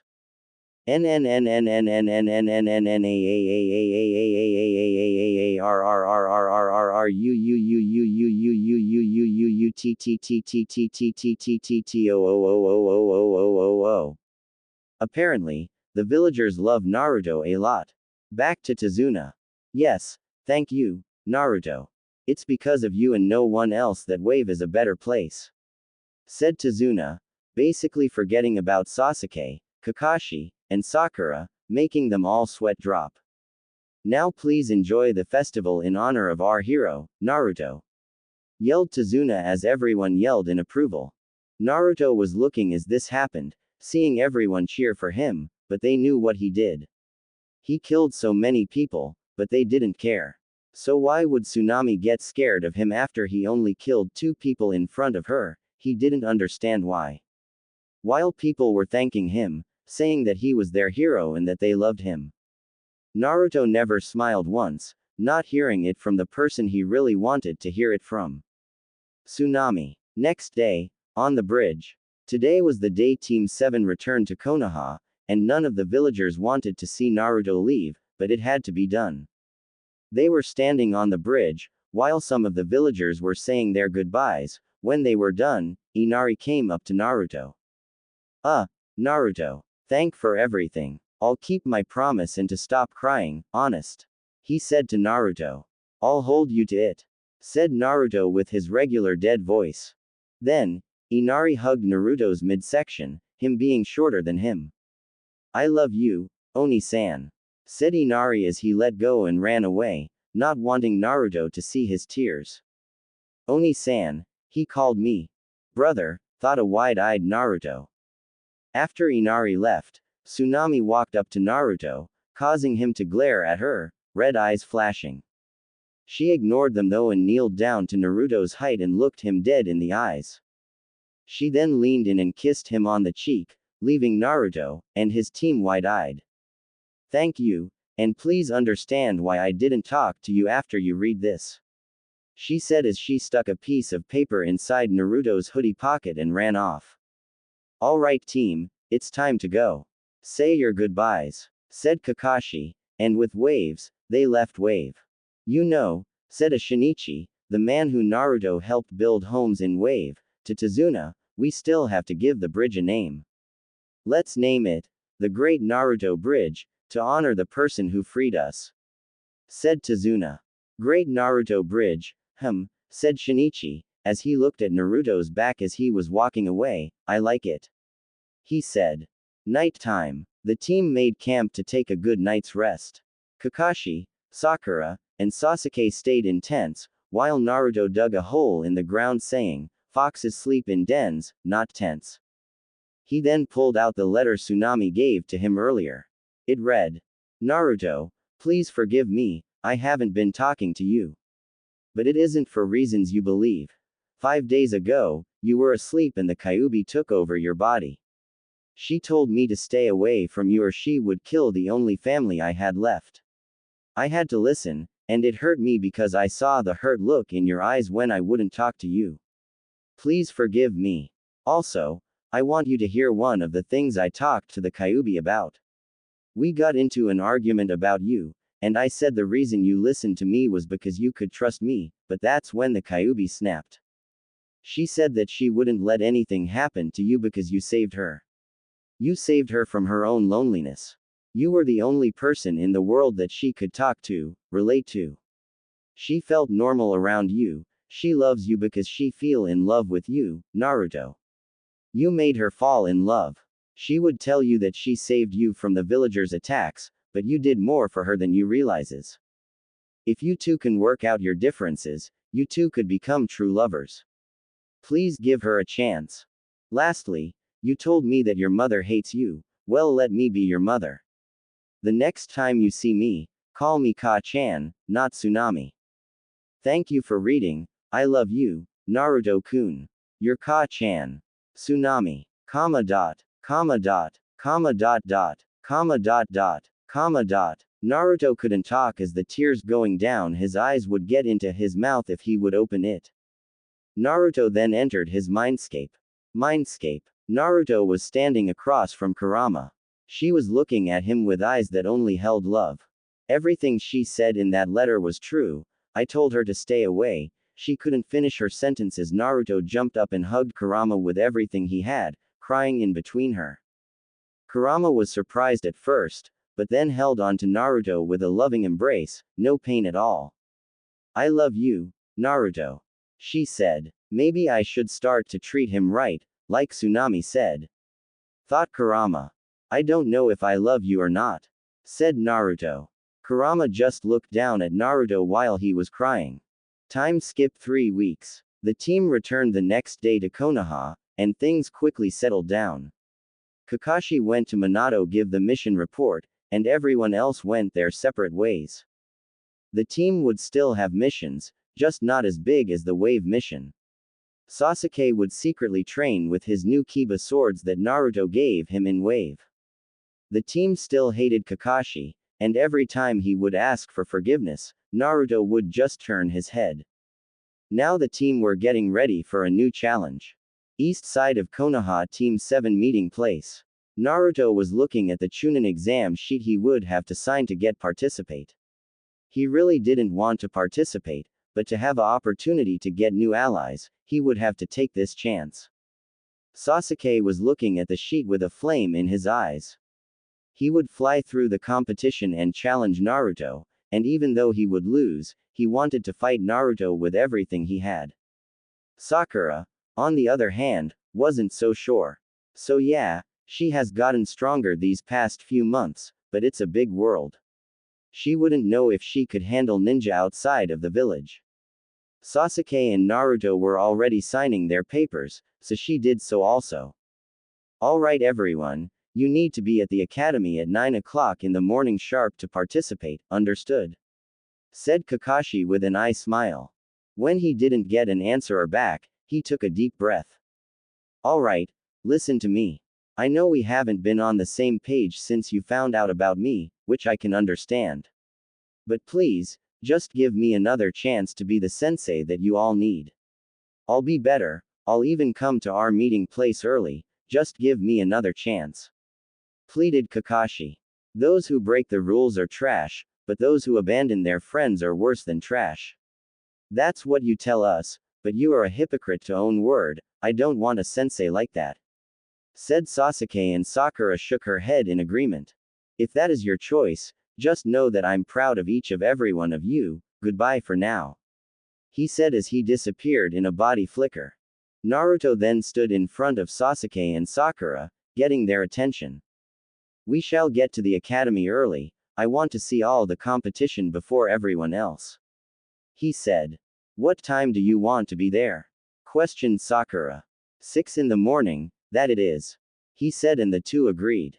Sasuke walked to the Uchiha compound, while Naruto and Sakura took the same road home. Inside Konoha, Boss Lady, Sakura, Boss Lady, Sakura, yelled a trio of youngsters running up to Sakura. Oh no, not these kids.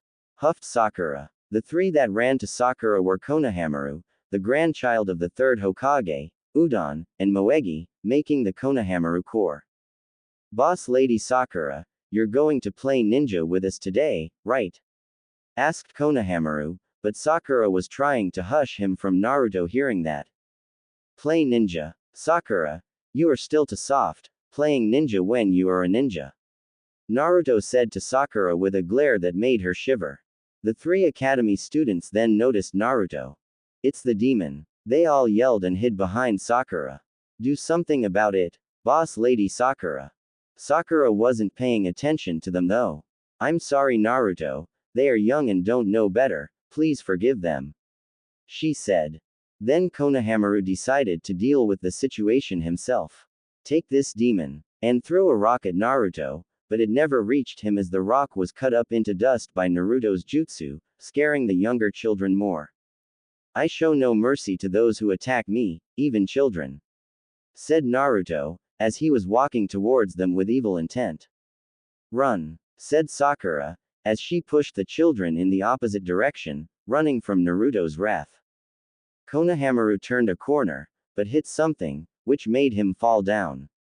He was then lifted up from his scarf in a painful way. Hey brat, that hurt, you should apologize.